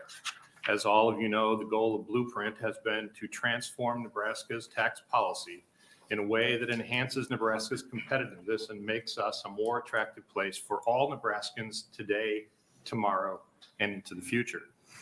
It should be noted that we have long advanced a concept that the tax policy we adopt should be transparent, should be fair, and it should be equitable. I'm going to add one, it should be competitive. You've made much progress in this respect over the past year. Enactment of last year's individual and corporate rate reductions, along with the phasing out of our taxation on Social Security, is certainly the definition of progress. We agree, however, with the governor that we're not there yet. The rate proposed in 754 is a great target. And I kind of feel like we should play Etta James here and say, at last, we're talking about getting a rate that is down in the competitive arrangement. At Blueprint and the chambers across the state, we have been consistent that a $3.99 rate for both individual and corporate taxation is going to be good for business and should be achieved as quickly as feasible. Many have said that our current policy puts us in the company of some good states. I would ask, what company are we talking about? We would not want to be and should not be compared to states where people are fleeing the state for burdensome taxation, that are not attracting business or workforce, and are not competitive and constantly come from behind. Simply said, the lower the rate, the better. $3.99 puts us in good company, rate-wise, makes us more competitive with our neighbors, and increases our competitiveness with those states with whom we compete for economic development. There have been several questions this morning regarding why people move, and I would add one element to the conversation regarding why people move. Our last speaker, Mike Bellucci, properly mentioned that people follow jobs. The jobs are often shepherded by site selectors who routinely make choices for their clients based upon the tax burden that the employees whom they ultimately represent in the search will bear. Recent studies put Nebraska at an incredibly uncompetitive 38th, one being good, 50 being bad. We're 38th in terms of total tax burden. That includes sales tax, property tax, and income tax. That's staggeringly uncompetitive. If site selectors are using that type of data to drive their clients to relocate, the jobs will follow them elsewhere, not to Nebraska. As you know, Iowa will soon reach $3.99, and that's going to be tempting. We'll have a lot of border bleed at $3.99 compared to our current rates. And our neighbors in South Dakota, Wyoming, and Colorado have beaten Iowa to the punch, and they are already seeing benefits from that. It's nothing personal here. It's just the bottom line. Businesses respond to opportunities to improve their profitability. It's also a workforce issue. Let's be honest. We have a people problem in Nebraska. We simply do not have enough here to fill the available jobs we have or those we'd like to create in the future. We must get better at this. We've heard from our members of the chamber many times that this needs to be solved. $3.99 could be an answer. This also addresses other matters. The legislature continues to look for ways to encourage entrepreneurship, innovation, and investment in Nebraska. The proposal before you is the best thing you can do for entrepreneurs. The Foundation for Economic Education reports that high income tax rates are enormously detrimental to startups and other entrepreneurial issues because they depress investment and discourage productivity. This is clearly illustrated by the disturbing small number of patents which originate out of Nebraska. This is not a new issue. We've been dealing with this for quite some time. And we talk a lot about the discussions of other ways to solve the rate problem at the bottom. And I would offer to you that you have other levers to pull. We have an earned income tax credit that works. It puts money back into the system. It's a very efficient and effective way to keep the system working for the lower income levels. Further, we can change the standard deduction and use it differently to reduce the amount of tax burden on the lowest income earners in Nebraska. Legislation is pending that would talk about the earned income tax credit. It's a policy that we think works. It's good for the system. Plainly, though, the legislation before you can do a lot of things in ways that we have yet to be able to address because of the rate issue. We want to encourage entrepreneurship. We want to encourage workforce attraction. We want to encourage investment and innovation, and we want high-quality job creation. It would help Nebraskans build personal wealth. It would increase savings. It would be good for all Nebraskans. For those reasons, we support 754. We urge you to do the same. I thank you for the opportunity to be with you. Stand ready to answer any questions. Thank you, Mr. Vice Grice. Chairman. Questions from the committee? I have one. I think we've had a lot of math done on the fly, admittedly. There's been a few Google searches done. I think you're the first testifier that's used the word fair. Is there something just inherently wrong with the state collecting more money than it needs, in your opinion? Absolutely. You know, the state should extract the fair wage for the functions of government constitutionally mandated, but no more. The constitutionally mandated functions of government should demand a fair wage from those who deliver it in a way that is appropriate for the citizens of the jurisdictions across the state. The fairness part has to do with collecting more than is needed. And as many testifiers have noted, the wealth redistribution is a part of the reason that is done. There are better ways to redistribute wealth. And, we think that needs to be evaluated as a part of the overall function of government and the efficiency of government. But it also has to do with the modernization of our tax policy. Let's be honest, it's in 1957 when this was first hatched, 67 when it was adopted. We're well past the useful life of that policy. And we think it's time for the legislature to work to update that. Thank you, Mr. Dresch. Thanks for your testimony today. Any other proponents?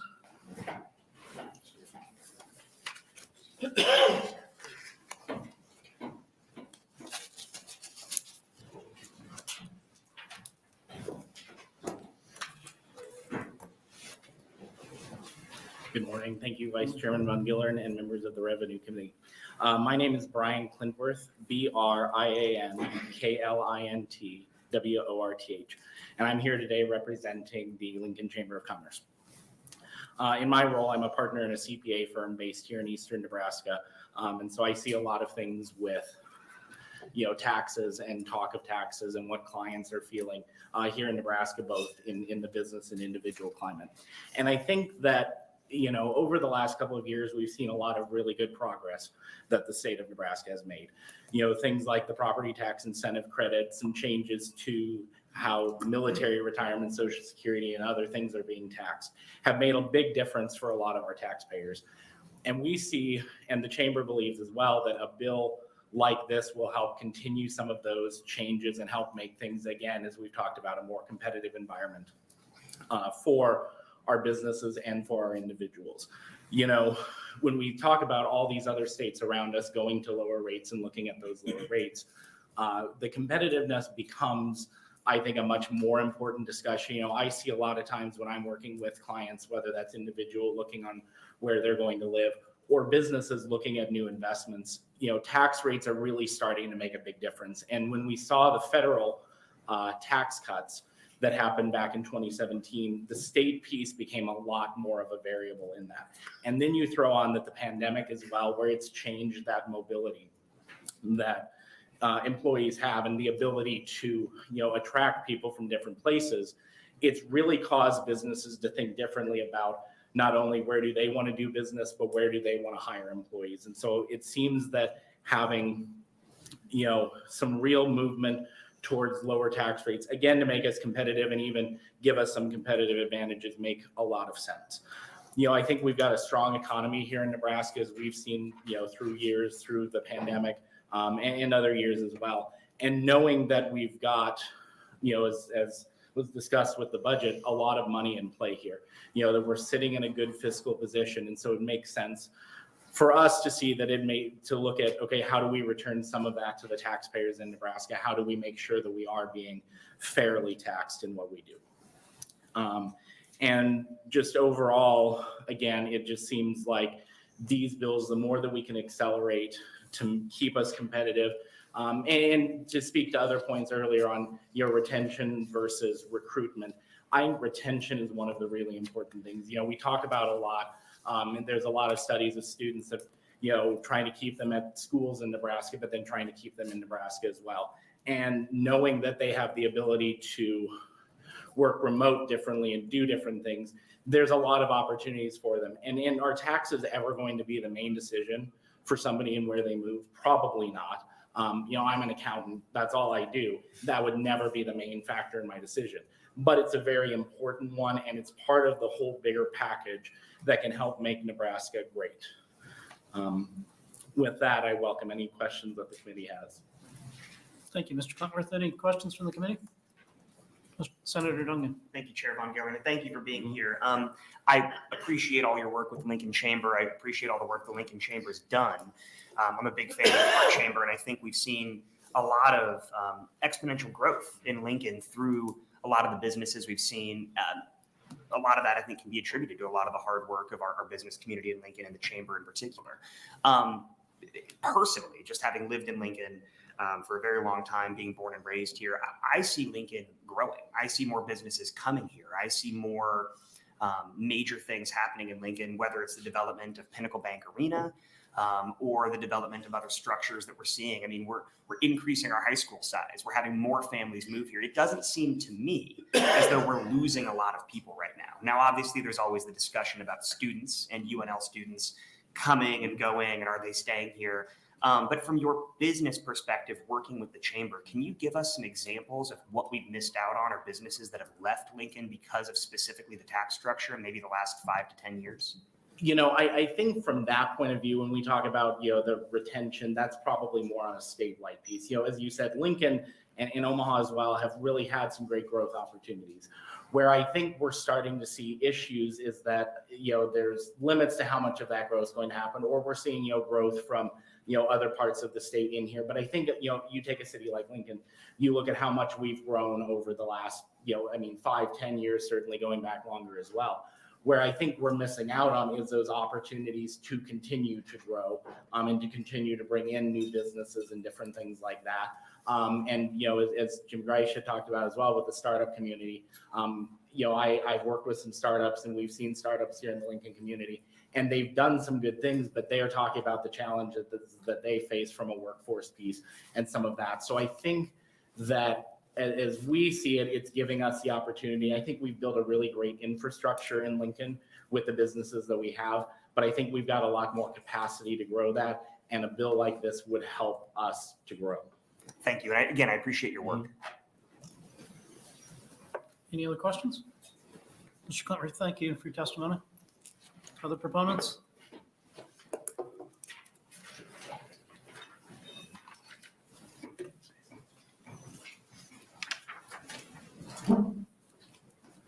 Good morning. Good morning. Vice Chair Von Gillern, members of the Revenue Committee. My name is Bob Holstrom, Hallstrom. I appear before you today as registered lobbyist for both the Nebraska Bankers Association and the National Federation of Independent Business in support of LB 754. I've also signed in on LB 804 and 806 on behalf of both of those clients in a support capacity. I'd like to first thank Governor Pillen and Senator Linehan for introducing and promoting legislation that will provide tax relief for Nebraska taxpayers. It goes without saying that the provisions of LB 754 provide significant tax relief for Nebraska taxpayers. The action is also significant in that it would serve to provide the same maximum income tax rate for individuals and corporations, thereby creating parity between taxpayers regardless of the legal form in which they choose to operate. I would echo the comments regarding the need for competitive tax system and structure. Our current tax system creates an obstacle both with respect to the individual and the corporate income tax rates in bringing people to Nebraska, new residents, talent, jobs, and entrepreneurs to our state. I would just like to touch briefly on the issue of parity and the importance of parity. A good percentage of small businesses are formed as pass-through entities, such as subchapter S corporations, partnerships, and limited liability companies. Now, those entities do not pay corporate income tax. Rather, they pass through their income, and it's paid by individual shareholders, partners, or members of those entities at the individual income tax rates. So obviously, the disparity between the current top individual income tax rate and the maximum corporate income tax rate provides a disincentive for those businesses who prefer to operate as what's called a traditional C corporation. Reducing the top corporate income tax rate and maximum individual income tax rate to 3.99% by tax year 2027 will create parity between businesses regardless of the legal form under which they choose to operate, and constitutes good policy. The governor has proposed an austere budget. Nebraska's fiscal position affords them the opportunity to provide these tax reductions, and we believe they should do so. Before I submit questions, if any, Senator Dungan, I don't think anybody has directly addressed a question that you asked earlier about the California corporation that forms in Delaware for those reasons, is headquartered in California and has sales in Nebraska. We probably should confirm with a tax expert, but what I would suggest to you, the answer to that is that The corporation, if they're a C corporation, will file a Nebraska tax return with regard to their Nebraska source income. And as a C corporation, will pay taxes directly to Nebraska. If they happen to be a pass-through entity, they will similarly be required to file a tax return in Nebraska. That income will pass through to those shareholders. And on that return, they either have to pay withholding against the potential tax liability for those shareholders, or the shareholders file what I believe is called a Form 12N, which they agree that they will file a tax return and pay any tax that's due. Be happy to address any questions. Thank you, Mr. Hallstrom. Any questions from the committee? Seeing none, thanks for Thank you, testimony Senator. today. Any other proponents?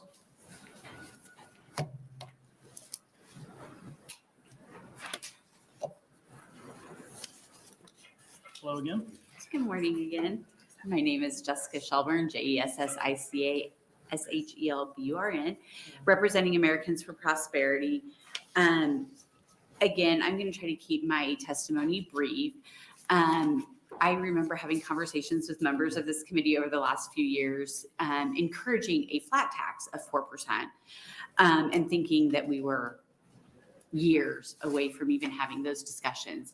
So we are thrilled to be here to be supporting movement to go to a top bracket of 3.99. It does make us more competitive. That is what we need.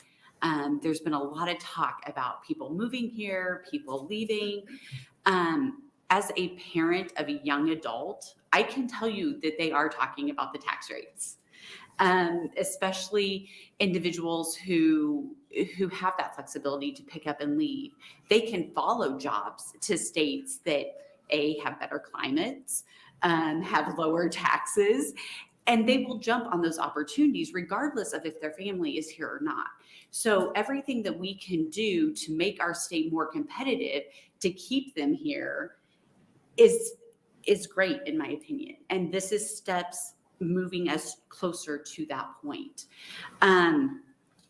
We have a strong economy.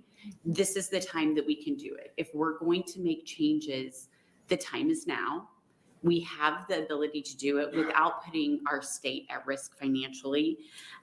So with that, I would just encourage you to support LB 754 and the work of Senator Linehan, Senator Von Gillern, and Governor Pillen. Thank you, Ms. Shelburne. Any questions from the committee?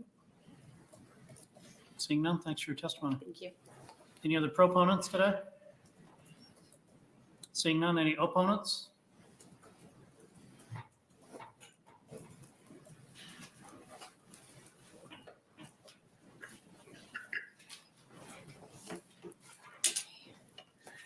Good morning, Vice Chair Von Gillern, members of the Revenue Committee, Rebecca Firestone, REBECCA, FIRESTONE with Open Sky Policy Institute, testifying today against 754.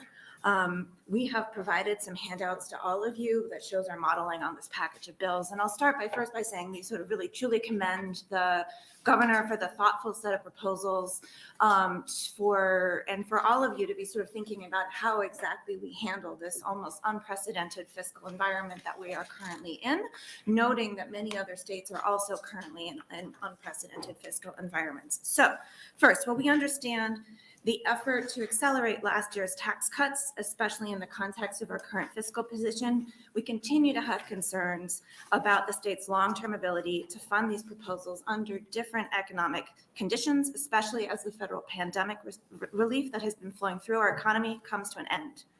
We appreciate that we currently have a very robust cash reserve, but the purpose of the cash reserve, our rainy day fund, is not to backfill the state budget on a regular basis, but rather to help lessen the harmful effects of potential service cuts during economic downturns. I'm going to skip ahead in my testimony to the next paragraph just to help you along here. So cuts to both the corporate and personal income taxes predominantly benefit high-income Nebraskans, as I pointed out on the other bills. Our modeling indicates that 70% of the benefits of dropping the corporate rate immediately would go to the wealthiest 20%, and particularly those in the top 1% of the income distribution. Speeding up the existing cuts or taking the top rate down even further will largely benefit the wealthy, and these proposals are probably targeted to reach Nebraskans who are not wealthy. Because Black, Indigenous, and Nebraskans of color are disproportionately represented at the lower ends of the income distribution due to past policy choices making it harder for them to build wealth than white families, they are also least likely to benefit from these proposals. This proposal would further separate taxpayer rates from their ability to pay, making the tax code overall regressive. We oppose increasing the tax code's regressivity and would encourage retaining the current progressive structure that we have within our income rates, since it is really the predominant tool that we have within our tax code to think about progressivity and targeting tax rates based on ability to pay.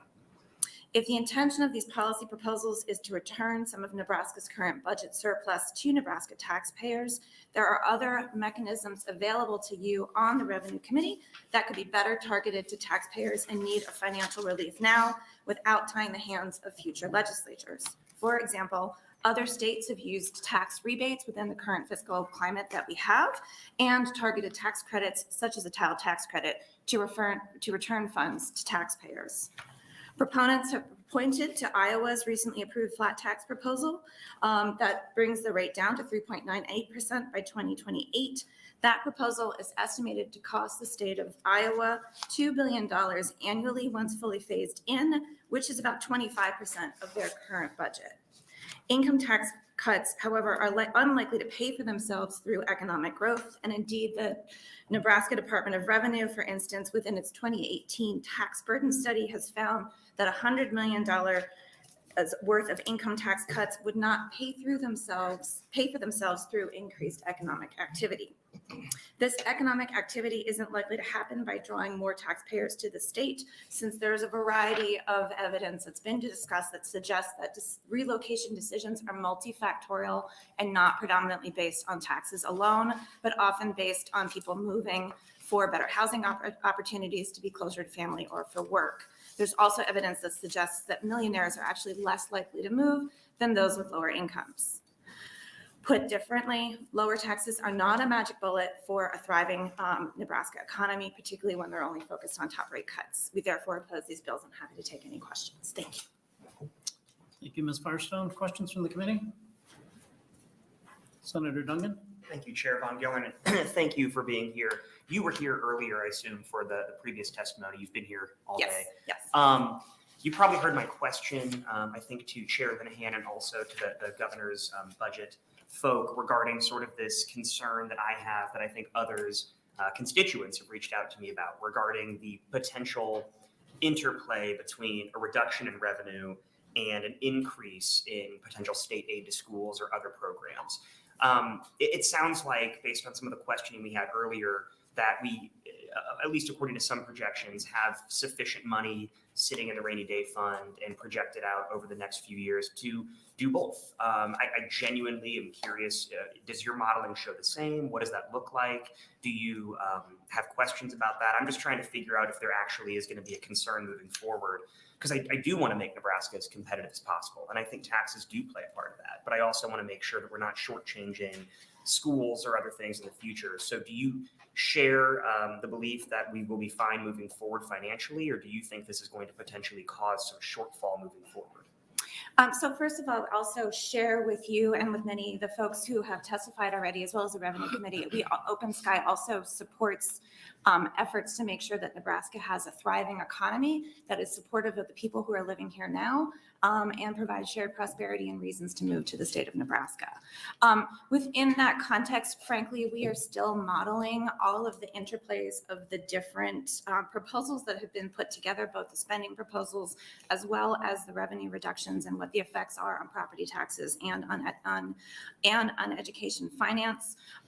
We are concerned about ensuring that we maintain a very robust cash reserve. And indeed, there was conversation during the last legislative session when the tax cuts were passed about the importance of being able to maintain that cash reserve in the event of unexpected economic conditions to make sure that there's a buffer in place. So that is Open Skies, I think, first concern. And beyond that, I will have to say that we are continuing to model the interplay of all of these factors, and we think that it's valuable for us and for those of you in the legislature to take some time, understand how the different proposals are all interacting with each other, and try to sort of project out over a few years, test it out under different economic scenarios in order to make sure that we do have a sustainable revenue system going forward. Thank you. Thank you. Any other questions from the committee? Ms. Firestone, I have just a couple of quick questions. You mentioned that this would predominantly benefit the wealthiest in taxpayers. Does it not still benefit those below that top 20%? Our modeling suggests that when you take the top rate down, which is targeted to people who are making that higher level of income, predominantly most of the tax cut goes to people who are in the wealthiest portions of the income distribution. So I think that's what I asked you. So there is, I think what I want to be very clear about here with the Revenue Committee is that if you're looking at the size of the cuts, the largest proportion of the cut is for people who are wealthiest because of how income works. There is some degree of tax cut for people who are in the middle portions of the income distribution, but overall, predominantly the largest cuts, this is the math of our income distribution, are going to people who are wealthiest. Thank you. And I know you possess a lot of data, so maybe you can help me understand this also. Sure. Can you tell me what percentage of the total tax revenue is paid by that top 20%? I don't have that number on me Okay. right now. I'm happy to get that number for you. Would it be fair to say it's the majority of the tax revenue in the state? No, I would not want to say that on the record right now, Okay. because if you actually look overall at sort of effective tax burden, we do see, I think, proportionally people at the higher ends of the income distribution pay proportionately less in income taxes. So I would just want to be able to confirm Okay. those specific numbers. Again, for that's you. not the question I asked. I Yes. asked about the total tax revenue. And if you could do some homework on that and provide it to the committee, I'd sure appreciate it. I'm happy to provide that to you. Great, Senator. thank you. Thanks for your testimony. Thank you. Any other questions for Ms. Firestone? Thank you. Thank you. Any other opponents? Any neutral testifying today? Okay, Senator Linehan, would you like to close? And as the senator approaches, we've received one proponent letter, 7 opponent letters, and 1 neutral letter for the record. Senator Linehan. I'll be quick. I'll try to be quick. Again, I have a copy of Open Skies testimony here. In the second paragraph, we currently have a very robust cash reserve, but the proposed cash reserve or rainy day fund is not to backfill the state budget on a regular basis. We are not using the rainy day fund to pay for these tax cuts. All the tax cuts, the $1 billion for Education Future Fund is already in the governor's budget, which leaves $1.6 billion in the rainy day fund.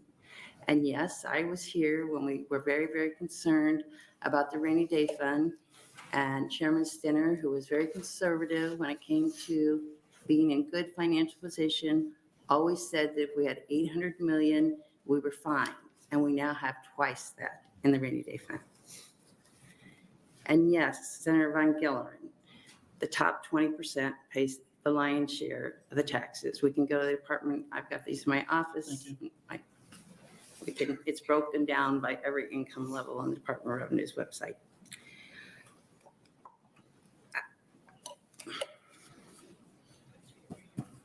Fifth paragraph. The top 20% of Nebraskans are those making over 138,000. I raised 4 kids, and we probably made over 138,000 most of the time. And you have kids in school and kids in college, and you're trying to make ends meet. 138,000 is not wealthy. You still have kids borrowing money to go to school. It is not wealthy. And then the rest of this paragraph, which is just, I know that because Black and Nebraskans of color are disproportionately represented at the lower ends of the income distribution due to past policy choices, but not tax choices. I mean, I understand and I have great empathy, and there's many things our country needs to address.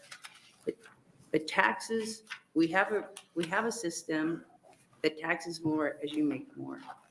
But in Nebraska, we have a system that is, yes, chasing people out of the state. I bet, since we've gotten here, what have we been here, 2 weeks now, 2.5 weeks? I bet I get 5 to 6 letters a day from my district that say they are going to move. And those are only the constituents that know to reach out to their state senator. Between our property taxes, which in my district are very high, I think top 2.45 is our levy rate, and our income taxes, people aren't going to stay here. So this package, which is, it also takes care of education. The governor very wisely has put aside $1 billion plus $250 million for the next, I don't know, 3 or 4 years. Seems like a lot. It's over $2 billion in total. Education Future Fund. So we have money to take care if we have a downturn. We have a lot of money. And as Mr. Will said, we could withstand 2 years of the worst downturn in the last 45 years with the cash we have available. We can afford the tax cuts. Thank you. Thank you, Senator Linehan. Any questions from the committee? Seeing none, this will close our hearing on the 7th.